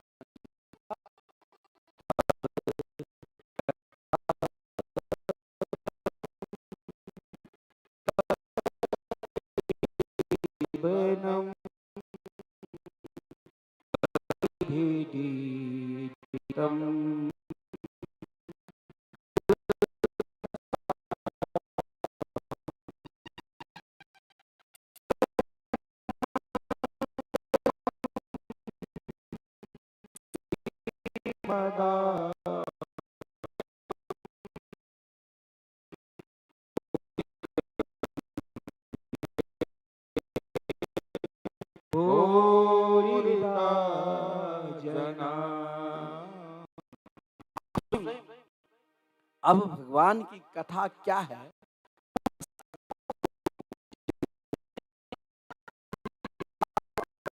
करते कृष्ण को प्राप्त कर ली उन गोपियों। आप यदि कथा वहां सुनो जहां भगवान के नाम रूप लीला, अगर आप रोज 108 नाम जाप करते हैं या 16 माला, तो और आपको नाम जाप करने में प्रवृत्ति अत्यधिक हो जाए। आप श्रीधाम वृंदावन आने साल में एक बार आते हो तो आप वृंदावन साल में 12 बार आने की प्रवृत्ति बन जाए। आपको दान करने की एक जगह आपने दान कर दिया तो मैंने बहुत क्या, हर जगह भगवान की कथा कीर्तन में वृंदावन के प्रति अरे चलो किसी बहाना से हम दान कर रहे हैं, दान की प्रवृत्ति बन जाए। कथा केवल आपको भेदभाव नहीं सिखाते हैं, कथा तो महाराज जीवन को, जलते हुए जीवन को, हर प्रकार के दुख, हर प्रकार के संताप को निवारण के लिए एक वो औषधि है जो औषधि दुनिया के किसी भी दवा की दुकान में आपको नहीं मिलेंगी। हर औषधि की दवा की दुकान में मिलेंगे, लेकिन ये जो श्री कृष्ण के चरणार बिंद को यदि प्राप्त है तो ये औषधि यदि प्राप्त करना है तो एक ही दवा में की दुकान में मिलेंगे जहां भगवान की लीला की गुणगान हो। और उन औषधि को लेने मात्र से ही भवोषधा क्षोत्र मनोभि रामा, वो औषधि है जो मन के आराम, मन के विश्राम मिलेगा और मन में सदा भगवान की कथा में रुचि हो जाए। माता पार्वती ने जब प्रार्थना की तो भगवान शंकर जी ने अमर कथा का रसास्वादन कराया। माता पार्वती सो गई। भगवान यथावत कथा करते ही रह गए भोलेनाथ। जब 7वें दिन की कथा में की विश्राम हुई और भगवान की जय जयकार किए, जय जय श्री राधे सुनते पार्वती ने कहा, रज आपने 10वें स्कंद मैंने श्रवण की, 11वें और 12वें स्कंद में आपने क्या कहा? बोले आपने तो बीच में, मैंने कहा हाँ हाँ बोलते रहिए, आपने कुछ बोला नहीं। बोले तो कौन बोला? तो वही तो था जिसने स्वयं रास रासेश्वरी आप वृंदा, मैंने प्रारंभ में कहा कि बिना रास रासेश्वरी की कृपा के बिना भगवान की लीला में प्रवेश कर ही नहीं सकते। वही लीलाश कोयम वृषभान जाया, पवित्र चंचु प्रिय चुंबनेन एकांतिको नन्य रहस्य पाठी गोलोक प्रसादा सदा निवासी। वही भगवान सुखदेव जी महाराज भजन की लड़ी, जैसे माला आप 108 दाना की लड़ी चल आप जाप करते ना, हर दाना पे राधे कृष्ण कृष्ण कृष्ण राधे राधे, राधे श्याम श्याम श्याम राधे राधे। तो फिर पुनः आप लौट कर वही माला पे आते हैं, घूमते रहते हैं 108 बार। उसी प्रकार भगवान की कथा, भगवान की लीला, कभी महाराज वहाँ प्रश्न करने वाले भी और उत्तर करने वाले भी, प्रश्न करने वाले भी विराजमान, वक्ता भी, श्रोता हर हमेशा उन लीला की आकांक्षा में डूबे रहते हैं, वो कभी छोड़ते नहीं। जो सदा रास रासेश्वरी राधा रानी की लीला में डूबे हैं, वही तो भगवान की लीला को गान कर सकते हैं। भगवान सुखदेव जी तोता के रूप में उस दिव्याति दिव्य वृक्ष, बट वृक्ष पे जहां अमर कथा श्रवण करा रहे थे, एक आधार पर अमरकंटक में, एक आधार पर महाराज स्वयं कैलाश लोक पर, और महाराज जब नेत्र खुला तो बोला, अरे तुमने तो मेरे अति गोपनीय गुरु मंत्र को सुन लिया, अब मैं तुम्हें छोड़ूंगा नहीं। लेकिन भगवान शंकर जी त्रिशूल लेकर उन पे आक्रमण का मारना नहीं चाहते थे कि अरे इसे मैं कैसे मारूं, इसने तो भगवान की कथा सुन ली, और जिसने भगवान की कथा सुन ली वो कभी मर ही नहीं सकता है। क्या कभी संत महापुरुष जिसने आपने भक्तमाल की कथा सुनी होगी, जो कभी मर सकते हैं? उनकी तो गुणगान हम गाते रहते हैं। क्या श्री तुलसीदास जी, श्री वाल्मीकि जी, श्री मीरा बाई, करमेटी बाई, श्री सूरदास जी, क्या वो कभी मर सकते हैं? अरे मरते तो वो जिसने कभी भगवान की कथा की गुणगान नहीं किया, वो तो सदा अमर रहते हैं। तो भोलेनाथ कैसे अपने त्रिशूल चला सकते हैं? कहाँ तो व्यास जी की पत्नी, जहां महाराज भगवान के संकीर्तन में मस्त थी और गा रही थी उस शिष्य में, उनके मुख में जहां वही जो भगवान की लीला गान करे, वहीं तो भगवान के भजन प्रवेश करते हैं। बीटका के हृदय में बैठकर भगवान सुखदेव जी 12 वर्ष तक भजन किया। स्वयं श्री कृष्ण आकर निवेदन किया। देखिए ब्रह्मा की सृष्टि में भगवान की माया से अगर कोई कहे कि अरे अब मुझे माया कुछ नहीं बिगाड़ पाए, वो समझ लेना या तो बनावटी कर रहे हैं, कुछ ऐसे बनावटी वाले नहीं होते, ऐसे भक्ति करने लग जाएगा, लगेगा कि बहुत बड़ा भक्त है। लेकिन अति भक्ति चोरे लक्षणा, अत्यधिक अगर दिखावटी करे ना, तो मान लेना ये अंदर से यहाँ के ब्रजवासी महापुरुष लोग पहचान जाते कि जरूर कोई ना कोई ढोंगी पाखंडी है। भगवान के भक्त तो महाराज जो चलते फिरते महाराज ठाकुर जी के रूप है, उन्हें क्या बना, वो तो सही में जो वहां बह जाएंगे फिर वो बहते ही रहेंगे, वो धारा में फिर वो रुकने वाले हैं ही नहीं। चाहे वो किसी भी स्थिति में किसी भी, अरे माता के गर्भ में 12 वर्ष तक निवास किया, भगवान ने कहा मेरी माया आपको तनिक कुछ नहीं बिगाड़ पाएगी। निकला तो कहां जाएंगे? सीधे भगवान की ओर। और जब भगवान की ओर चलने लगे तो उनके पीछे पीछे व्यास जी भी पुत्र पुत्र कहकर पुकार रहे थे। लेकिन भगवान सुखदेव जी वृक्ष में समा कर कहा कि आप किसे ढूंढ रहे हो? आप चाहो तो कहीं भी बैठकर भगवान के भजन कर सकते हो, और भजन करने का कोई स्थान निर्धारित नहीं है। भजन करने का स्थान जहां आपको आनंद मिले। अरे एक वृक्ष ने उत्तर दिया, पुत्रोहम पुत्रोहम। तो व्यास जी ने सोचा, ऐसे आत्मनिष्ठ पुत्र को, आत्मनिष्ठ महापुरुष को कहां मैं ढूंढूं। संत तो आपके घर में भी मिल सकते हैं, लेकिन आपके हृदय में स्वयं संत के भाव लाना पड़ेगा। ऐसा नहीं है अरे गंगा, स्वयं गंगा जी, श्री गिरिराज जी और महाराज जिस दिन इस धरती पर संत महाराज, धरती सृष्टि के, ये लिखा गया है सृष्टि प्रलय कालीन के समय में सृष्टि सब समा जाती, लेकिन संत वो नहीं समाते। संत के आश्रय आगे की कथा श्रवण करोगे, संत सृष्टि की पुनः संचालन के लिए, संत का विनाश कभी किस होता ही नहीं।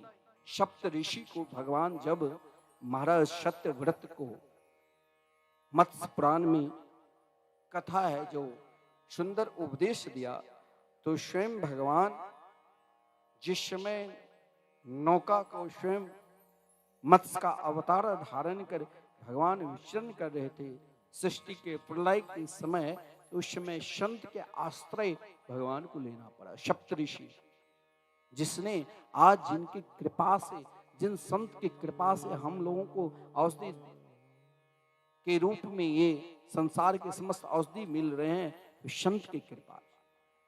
भगवान की लीला और संत की लीला का वर्णन संसार में आप चाहे कितने भी कर लो, लेकिन वहां अंत ही नहीं है।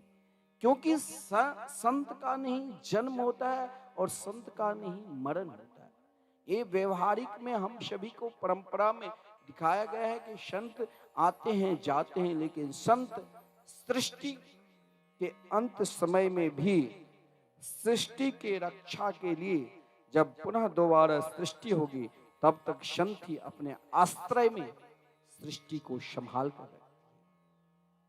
और ये औषधि जो धान गेहूं के रूप में मिलता है, उनको संभाल के पुनः में भगवान के भक्त आएंगे, भजन करेंगे, उनके भोजन की व्यवस्था भगवान ने संत के आश्रय में छोड़ देते हैं। महाराज सत्य व्रत को संत के आश्रय में छोड़ दिया।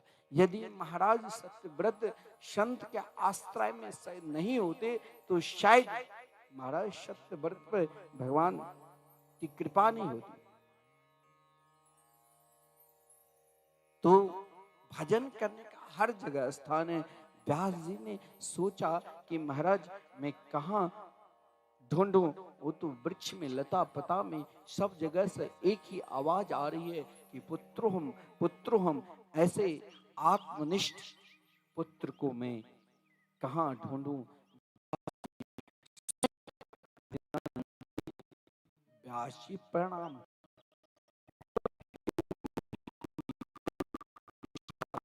में भजन के प्रति किस प्रकार ऐसे समर्पित के रूप में मैं आपसे बार बार कह रहा हूं कि ये जो संकल्प इस मिथिला कुंज के दिव्याति दिव्य भूमि जो श्री धाम वृंदावन में, आप वृंदावन की तलहटी में जब परिक्रमा करोगे तो आपको इन परिक्रमा नहीं, जब आप इस अटल वन में आओगे तो आपके कान में एक ही आवाज सुनाई देगी, क्या? राधे कृष्ण कृष्ण कृष्ण राधे राधे, राधे श्याम श्याम श्याम राधे राधे। एक शब्द भी आपके कान में नाम पड़ गया तो आपको परिक्रमा करने का फल क्या, 84 कोष परिक्रमा का फल आपको मिल जाएंगे। ये है नाम यहाँ 30 साल से लगातार चल रहा है। केवल आपने यदि इन नाम के लिए आपने समर्पित कर दिया 21,000, तो 21 पीढ़ी में जो भी है आपके जन्म लेंगे, जो भी होंगे वो जरूर एक बार धन्य है कि मेरे परिवार के एक ऐसा सदस्य है जो श्रीधाम वृंदावन में मेरे लिए एक दिन का संकीर्तन, एक संत को भोजन करा रहे हैं। आगे श्राद्ध पक्ष है, श्राद्ध पक्ष में आप विप्र को भोजन कराते हैं। 1,000 संत को भोजन कराना 1,000 विप्र को भोजन कराने का फल मिलता है। आप इन महापुरुषों की सेवा करो। अरे नहीं सामर्थ्य है तो एक दिन का संकीर्तन, एक व्यक्ति मजदूरी कर रहा था, दिन में महाराज 300 रुपया कमाकर जब उसने सोचा कि वृंदावन धाम में संकीर्तन चल रहे हैं तो व्यक्ति उसमें से 10-10 रुपया रोज अलग करके जमा करता था। जब 1500 हुआ तो सीधे आश्रम में आकर मेरे पास कहा कि महाराज ये आप रखो। मैंने कहा क्यों दे रहे हो? कहा मेरे नाम से एक दिन, क्योंकि मैं अपने पूर्वजों के, अपने लड़के बच्चे के लिए कुछ नहीं, सब मजदूरी करते हैं, लेकिन उन मजदूरी में मैंने बहुत 10-10 रुपया ही जमा किया। आज 1500 हो गए। तो यहाँ लगातार श्री धाम वृंदावन में मिथिला कुंज आश्रम में जहाँ संकीर्तन चल रहे हैं, इन संकीर्तन में एक छोटा सा सहयोगी मैं भी बन जाऊं और मेरे नाम से एक दिन आप संकीर्तन करा देना। देखिए संकीर्तन करने मात्र से ही स्वयं भगवान नरसिंह भगवान ने, जब प्रहलाद जी ने स्तुति की, प्रहलाद जी के स्तुति से नरसिंह भगवान ने कहा कि हे वत्स मुझसे कुछ मांगो। बोले कि मेरे पिता हिरण्यकश्यपु सदा द्रोह किया है प्रभु, इनका कल्याण। बोले अरे आपने जो एक बार मेरे चरणारविंद के जो प्राणी आश्रय ले लिया, 21 पीढ़ियां तक कल्याण हो जाता है। लेकिन नाम में, भगवान के नाम में वो ताकत है, वो शक्ति है जो आपकी 21 पीढ़ियां तक को कल्याण कर सकते हैं और कहीं नहीं। चाहे आप दुनिया में कहीं भी चले जाओ, ये नाम में ही ताकत है। और नाम का आश्रय ही भागवत में 18,000 श्लोक है। आप यदि भागवत के पाठ करते हो, भागवत के एक भी ऐसा श्लोक नहीं है जिन श्लोक में भगवान के 9 अक्षर और 9 अक्षर का वर्णन नाम की।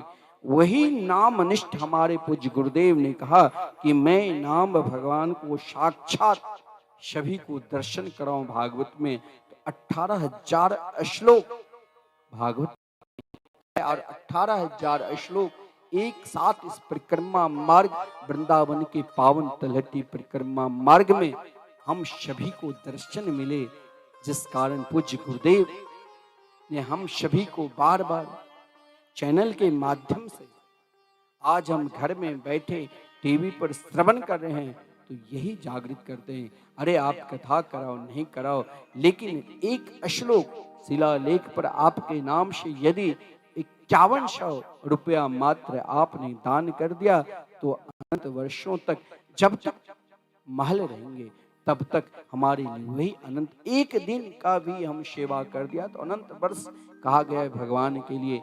इतना ही नहीं, अगर सामर्थ्य नहीं है तो उन एक ईंट का भी यदि हमने दान कर दिया तो कोई अत्यधिक नहीं है, मात्र 1100, क्या ज्यादा है।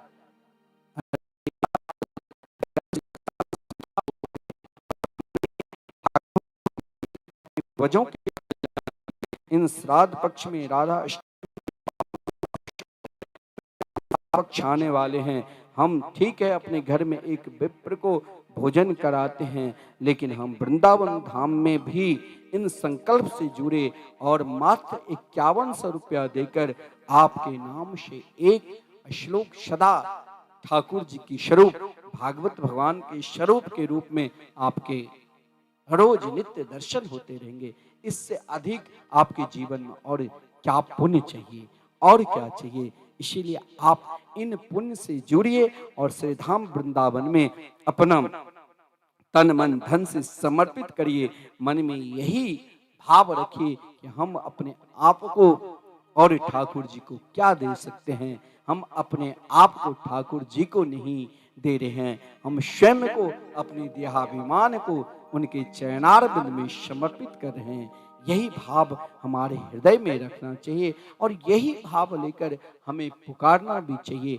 हर पल हर क्षण श्री कृष्ण के नाम रूप लीला धाम का स्मरण करना चाहिए। महाराज यही भाव को लेकर तो शौनक जी ने महाराज सूत जी से प्रश्न किए थे। देखिए, अगर देखा जाए तो महाराज शौनक जी जब इस पृथ्वी लोक पर आए तो सोचा कि समाज के कल्याण के लिए संत का कर्तव्य केवल ये नहीं है संत अपना कल्याण करे। संत यदि आपके निकट जाते हैं, आपको यदि प्रेरणा देते हैं, तो संत का कर्तव्य है कि समाज का कल्याण हो। सदा आज से नहीं, अनादिकाल से भगवान संत को समाज के कल्याण के लिए भेजा। और शौनक जी ने समाज के कल्याण के लिए, जब महाराज शौनक जी ने मन में सोचा कि मैं यज्ञ करूं, 1000 वर्ष तक यज्ञ करने का संकल्प लिया। स्वयं जिनके यज्ञ के रक्षक, देखिए जब आप कोई विशेष उत्सव मनाते हैं, विशेष कार्य करते हैं, तो आप जितने बड़े उतने सुरक्षा कर्मी की व्यवस्था करनी। एक मंत्री आते हैं महाराज, मंत्री के बाद प्रधानमंत्री, राष्ट्रपति, तो उनकी उसी प्रकार व्यवस्था होती है। विधायक की अलग, सांसद की अलग, मंत्री की अलग, प्रधानमंत्री के अलग और राष्ट्रपति की अलग व्यवस्था होती है। और जहां महाराज 88,000 विश्व के बड़े बड़े महापुरुष, जिसने अपने जीवन में एक बार कौन कहे कई बार सतयुग त्रेता द्वापर दर्शन कर चुके हैं, उनकी सुरक्षा व्यवस्था में कौन उपस्थित हो? तो स्वयं मृत्यु देवी वहां पर महाराज स्वयं द्वारपाल के रूप में खड़े थे कि यहां कोई अंदर प्रवेश न करे। शौनक जी ने 30 वर्ष तक संकल्प, हर संकल्प, आप महाराज आप 7 दिन के संकल्प लेकर भागवत कथा श्रवण करते हैं, क्योंकि अत्यधिक दिन यदि हम संकल्प लेंगे तो बंध जाएंगे। परंतु यहां जो एक संकल्प है वो अनादिकाल के लिए। संकीर्तन जो चल रहे, इनका संकल्प 1 दिन 2 दिन के लिए नहीं है, अखंड संकीर्तन है। और शौनक जी ने मात्र 1000 वर्ष तक यज्ञ करने का संकल्प लिया, लेकिन 30 वर्ष में ही अनेक सोचा विघ्न आ रहे हैं। जब आप कोई कार्य करते हो ना, तो शांति के लिए, सुख के लिए, और शांति नहीं मिलती है तो मन में तकलीफ होता है। आपने यदि वृंदावन धाम के लिए संकीर्तन करा दिए तो एक अलौकिक शांति हो। आपने वृंदावन धाम के लिए इन श्राद्ध पक्ष में उससे पूर्व संकल्प लेकर कि मेरे पितर श्राद्ध पक्ष में यदि हम उनके लिए जल को दान करें, उससे पहले ही भगवान के दिव्य धाम जाए, तो हमें भी श्री धाम वृंदावन में एक श्लोक भागवत अपने पूर्वजों के नाम से दान करना है। जब हम ये कार्य करते हैं तो एक शांति मिलती है। हमें संतों को भोजन कराना, लेकिन कुछ ऐसा भी कार्य करने के बाद भी मन दुखी होता है। शौनक जी ने सोचा मैंने बहुत कार्य किए, परंतु इन कार्य में महाराज मेरा सिद्ध संकल्प कुछ और था कि हर प्राणी को सुख मिले, शांति मिले, प्रेम मिले परमात्मा के प्रति। यहाँ यज्ञ तो हम कर रहे हैं 1000 को उनके 88,000 ऋषि मुनि की सानिध्य में 1000 वर्ष तक तो संकल्प लिया, लेकिन वो जो आनंद मिलना चाहिए, सुख मिलना चाहिए, नहीं मिला है। मैं तो समाज के लिए कोई ऐसा कार्य करूं जिससे समस्त प्राणी मात्र को श्री कृष्ण के चरणारविंद में प्रेम हो जाए, समस्त प्राणी मात्र भगवान के दिव्य वृंदावन के रसास्वादन करे, धाम के रसास्वादन करे। ऐसा कोई कार्य है भगवान की उपासना की? स्वयं ब्रह्मा जी ने कहा कि इसके लिए तो केवल श्री कृष्ण की कृपा चाहिए। भगवान ने अपना चक्र सुदर्शन दिया, और वही चक्र सुदर्शन कहां पर रुके, ठहरे नैमिषारण्य की परम पवित्र भूमि पर। और महाराज क्यों? क्योंकि वहां एक दिव्य महापुरुष आने वाले हैं, स्वयं सूत जी जैसे महापुरुष, जो स्वयं भगवान के ही परम रूप में। और शौनक जी जब उनके निकट गए तो वहां बड़े छोटे नहीं देखा। हो सकता है शौनक जी के जीवन में सूत जी से आयु श्रेष्ठ होंगे, परंतु सूत जी के चरणों में प्रणाम क्या, आप बहुत बड़े भजनानंदी हैं, बहुत बड़े विद्वान हैं, बहुत बड़े ज्ञानी हैं,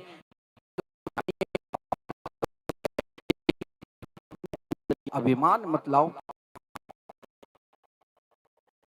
निकट जब जाओ तो अपने आप को शून्य हो जाओ, अपनी शक्ति को बिल्कुल शून्य बना दो और अपने सगे संबंधी की शक्ति को बिल्कुल शून्य कर दो और एकमात्र महापुरुष भगवान की शक्ति पर पूर्ण रूप से अगर आप विश्वास रखोगे तो आपके जीवन का जो भी प्रश्न है, जिन प्रश्नों के उत्तर शायद संसार में कहीं नहीं मिलेगा, उन प्रश्नों के उत्तर मात्र एकमात्र संत के चरणार बिंद में मिल जाएंगे। और जिन चरणार बिंद के आश्रय लेकर शौनक जी ने से सूत जी ने एक विलक्षण सूत जी से शौनक जी ने प्रश्न किया कि भगवान, अज्ञान ध्वांत विध्वंस कोटि सूर्य समप्रभ श्रोतख्याहि कथासारम मम कर्णे रसायनम। भगवान, जीवन में आप जिसे कथा कहते हैं वो कथा कभी कभी व्यथा की ओर लेकर चले जाते हैं, क्योंकि आप जिसे कथा माने वो व्यथा और आपको व्यथा में जोड़ देंगे। लेकिन मैंने ऐसी व्यथा सुनने के लिए नहीं बैठा हूं। हे भगवान, अज्ञान ध्वांत विध्वंस कोटि सूर्य समप्रभा, आप मुझे ऐसी कथा सुनाओ जो जीवन में कभी व्यथा आवे ही ना। जीवन में यदि व्यथा आ जाए तो फिर वो कथा व्यर्थ है। जो समस्त व्यथा को, समस्त दुख को दूर करके और जीवन में यदि दुख भी आए वो दुख सहजता से मुझे ऐसा प्रेम प्रकट कर दे कि उन दुख में भी हमें भगवान का स्मरण बने रहे। तो हे भगवान, मेरे अंदर ना जाने हो सकता है कोई अज्ञान वशात आज तक मैंने व्यथा में पड़ा, लेकिन संत के चरणारविंद में व्यथा नहीं है। संत के चरणारविंद के आश्रय लेने मात्र से ही कोटि सूर्य समप्रभ, उनके अंदर वो ज्ञान, वो तेज, वो विद्यमान है जो सूर्य के पास है। एक सूर्य नहीं कहा, करोड़ों सूर्य के जो ज्ञान विद्यमान है, वही ज्ञान संत के निकट, संत के सानिध्य में, संत के हृदय में विचरण करते रहते हैं। क्योंकि चक्र सुदर्शन में करोड़ों सूर्य का तेज है और चक्र सुदर्शन तो भगवान अपनी एक अंगुली पे रखते हैं, अंगुली पे नचाते रहते हैं, परंतु कोटि सूर्य समप्रभा, जिसके अंदर करोड़ों सूर्य भी समा जाए, वो कौन है? तो महापुरुष है। महापुरुष क्यों?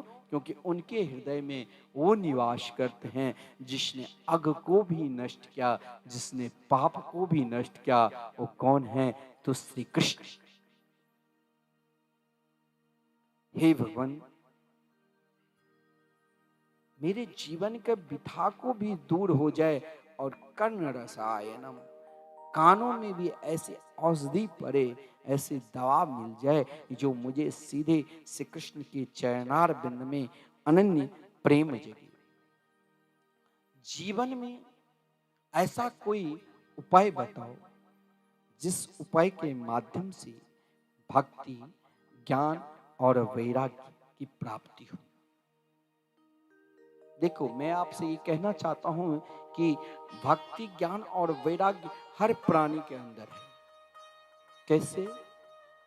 आपने बढ़िया वस्त्र पहन रहे तो आपके अंदर वस्त्र से भक्ति है। आपको भोजन करने की बढ़िया बढ़िया रुचि है तो भोजन करने की रुचि है।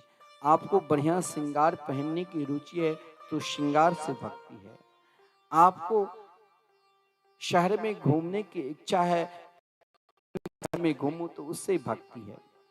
आपको किसी को बहुत सुंदर है तो उनको देखने की भक्ति है। हर लोगों के आप देखते में सोते, यही सुंदरता है सब कुछ।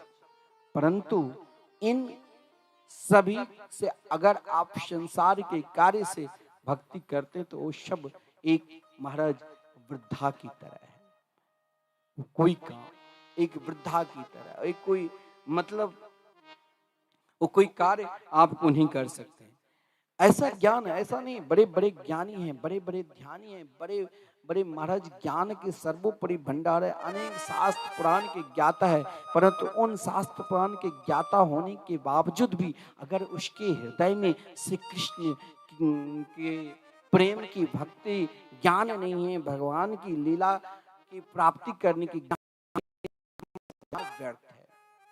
बहुत बड़े वैरागी है, वैराग्य का स्वरूप है, लेकिन ऐसा वैराग्य नहीं है कि वो अपने आप को वैराग्य मानते हैं, परंतु कभी वो वैराग्य नहीं है जो एक मास से कष्ट के चैनार बिंद की भक्ति से राग हो जाए और दुनिया से समस्त प्राणियों से वैराग्य हो जाए। लेकिन मैं चाहता हूँ घर में रहकर, परिवार में रहकर, सगे संबंधी में रहकर भक्ति ज्ञान और वैराग्य किस प्रकार प्राप्त हो, ऐसा।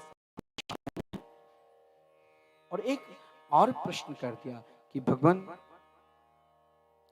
घर में रहकर, परिवार में रहकर, सगे संबंधी को ध्यान में सभी को रखकर क्या कृष्ण प्राप्ति कर्म शाश्वत साधनम तद बदादना, ऐसी कोई साधना है, ऐसी कोई उपाय है जिससे समग्र घर के भी संसार के कार्य करते हुए अंत समय परमात्मा की प्राप्ति हो जाए, यानी भगवान के लीला, भगवान के नाम जाप करने में हमें मन लगने लग जाए। ऐसा कोई साधन है कि महाराज घर परिवार को देखते हुए भी उन साधन को करते करते हमें भगवान की लीला वृंदावन के प्रति हमारी निष्ठा हो जाए, ठाकुर जी के भजन के प्रति हमारी निष्ठा हो जाए।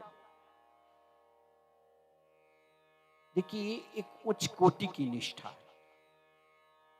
इन निष्ठा की प्राप्ति के लिए हो सकता है आपके जीवन में बहुत बड़ा दुख भी मिल जाए, और हो सकता है आपके जीवन में बहुत बड़ी इच्छा आकांक्षा भी उत्पन्न हो जाए। तो आकांक्षा ना आवे, उन उच्च कोटि की भक्ति की प्राप्ति के लिए कृष्ण प्राप्ति कर्म शाश्वत साधनम तद वदाधुना, उन साधना, उन उच्च कोटि की भक्ति के प्राप्त करने के लिए आपके हृदय में एक ही आकांक्षा हो, एक ही इच्छा हो, केवल श्री कृष्ण के चरणारविंद में भक्ति करना, श्री कृष्ण के चरणारविंद में प्रेम करना, प्रिया प्रीतम के नित्य लीला में प्रवेश करना। इसके लिए फिर उतरना नहीं, सीढ़ी पर जा, अब आप चढ़ ही गए हो। नसैनी महाराज हमें ऊपर चलना, 2 मंजिल 3 मंजिल पे जाना है, 10 मंजिल पे जाना है, और हमारे घर सबसे ऊपर है 11वें मंजिल पे। हमने 9 मंजिल से नसैनी पे चढ़ गया, अब सोचा कि नीचे उतर जाओ, तो नीचे उतरोगे तो या तो गिरोगे और या महाराज सारा परिश्रम व्यर्थ। तो जब आपको समस्त आकांक्षा अपने आप नष्ट हो जाए और एकमात्र हृदय में श्री कृष्ण प्राप्ति की भावना जगे रहे, तो फिर बाहर की आकांक्षा को त्यागना पड़ेगा। और यदि ये आकांक्षा है, ये इच्छा है, तो महाराज सूत जी ने मन में ही कह दिया कि आपको इच्छा है, तो इच्छा के लिए तो अनेक साधना है, अनेक मंत्र है। धन के लिए भागवत के द्वितीय स्कंद में किस देवी देवता की उपासना करने से, द्वितीय स्कंद के 3रे अध्याय में बड़ा विलक्षण है, किस देवी देवता की उपासना से क्या चाहिए। धन चाहिए तो लक्ष्मी जी दुर्गा जी की उपासना करो, विद्या चाहिए तो शंकर जी की उपासना करो। महाराज किस देवता की उपासना से क्या मिलते, ये वर्णन है। परंतु यहाँ प्रश्न क्या कि चिंता मणिलोक सुखम श्रद्रो स्वर्गे संपदम प्रेक्षति गुरु प्रीतो वैकुंठे योगी दुर्लभम। शिष्य की आकांक्षा गुरु यदि सदगुरु बतावे, उससे पहले ही शिष्य समझ जाए ये उच्च कोटि के शिष्य का विचार है, ये उच्च कोटि के साधक की सोच है। जो महाराज सूत जी से पहले सौनक जी ने कह दिया, मुझे नहीं संसार के कोई आकांक्षा चाहिए, मैंने समस्त आकांक्षा एक जन्म कौन के अनेक जन्मों में देख चुका। ना मुझे पारस मणि चाहिए, ना स्वर्ग की कल्प वृक्ष चाहिए, मुझ मेरे ऊपर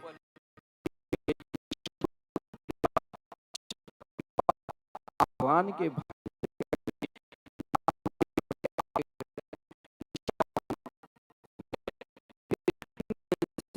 चढ़े हो तो नीचे उतरने की कोशिश भी न करना।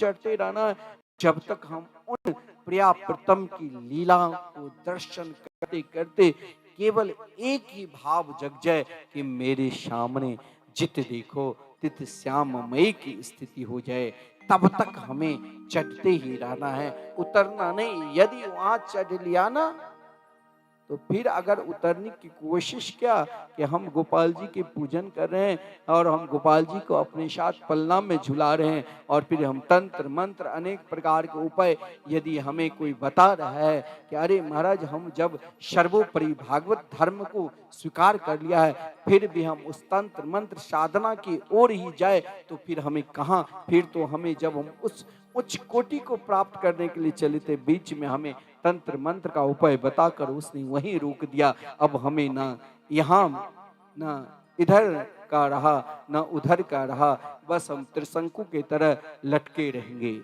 इसीलिए अपने आप को त्रिशंकु ना बनो, हमें तो उस उच्च कोटि पर जाना है। वहाँ दुख भी मिले तो माता कुंती की तरह मुस्कुराते रहो, वहाँ सुख भी मिले तो कृष्ण से यही प्रार्थना करते रहो, हे श्याम सुंदर मुझे आपके सिवा और कुछ चाहिए ही नहीं, मुझे केवल चाहिए तो आप ही चाहिए। और जब ये उच्च कोटि तब ही आपके हृदय में प्रेम उत्पन्न होगा जब वैकुंठम योगी दुर्लभम, जब बड़े बड़े योगी को जो दुर्लभ है वो दुर्लभ पदार्थ को प्रिया प्रीतम के नित्य लीला में प्रवेश करने के लिए और वृंदावन की उस प्रेम माधुरी में प्रवेश करने के लिए उन गोपियों की कृपा, उन ब्रजवासियों को कृपा चाहिए। आप इस धाम पूर्ण रूप से अपने गुरुदेव के चरणार बिंद के आश्रय स्वीकार कर। सदगुरु की कृपा सबसे उच्च कोटि कृपा है, उनकी ही कृपा से हमें पूर्ण रूप से हम धाम निष्ठ हो सकते हैं। और जीवन का यही एक सर्वोपरि धन है। जैसे नहीं हम शब्द पुकारते, क्या सबसे बड़ा धन कौन है? वही हमारो धन राधा श्री राधा श्री राधा, हमारो धन राधा श्री राधा श्री राधा, हमारो धन राधा श्री राधा श्री राधा, हमारो धन राधा श्री राधा श्री राधा, परम धन राधा राधा राधा राधा राधा, परम धन राधा राधा राधा राधा राधा, परम धन राधा राधा राधा राधा राधा, परम धन राधा राधा राधा राधा, हमारो धन राधा श्री राधा श्री राधा, हमारो धन राधा श्री राधा श्री राधा, हमारो धन राधा श्री राधा श्री राधा, हमारो धन राधा श्री राधा श्री राधा, जीवन धन राधा राधा राधा राधा राधा, जीवन राधा राधा राधा, जीवन धन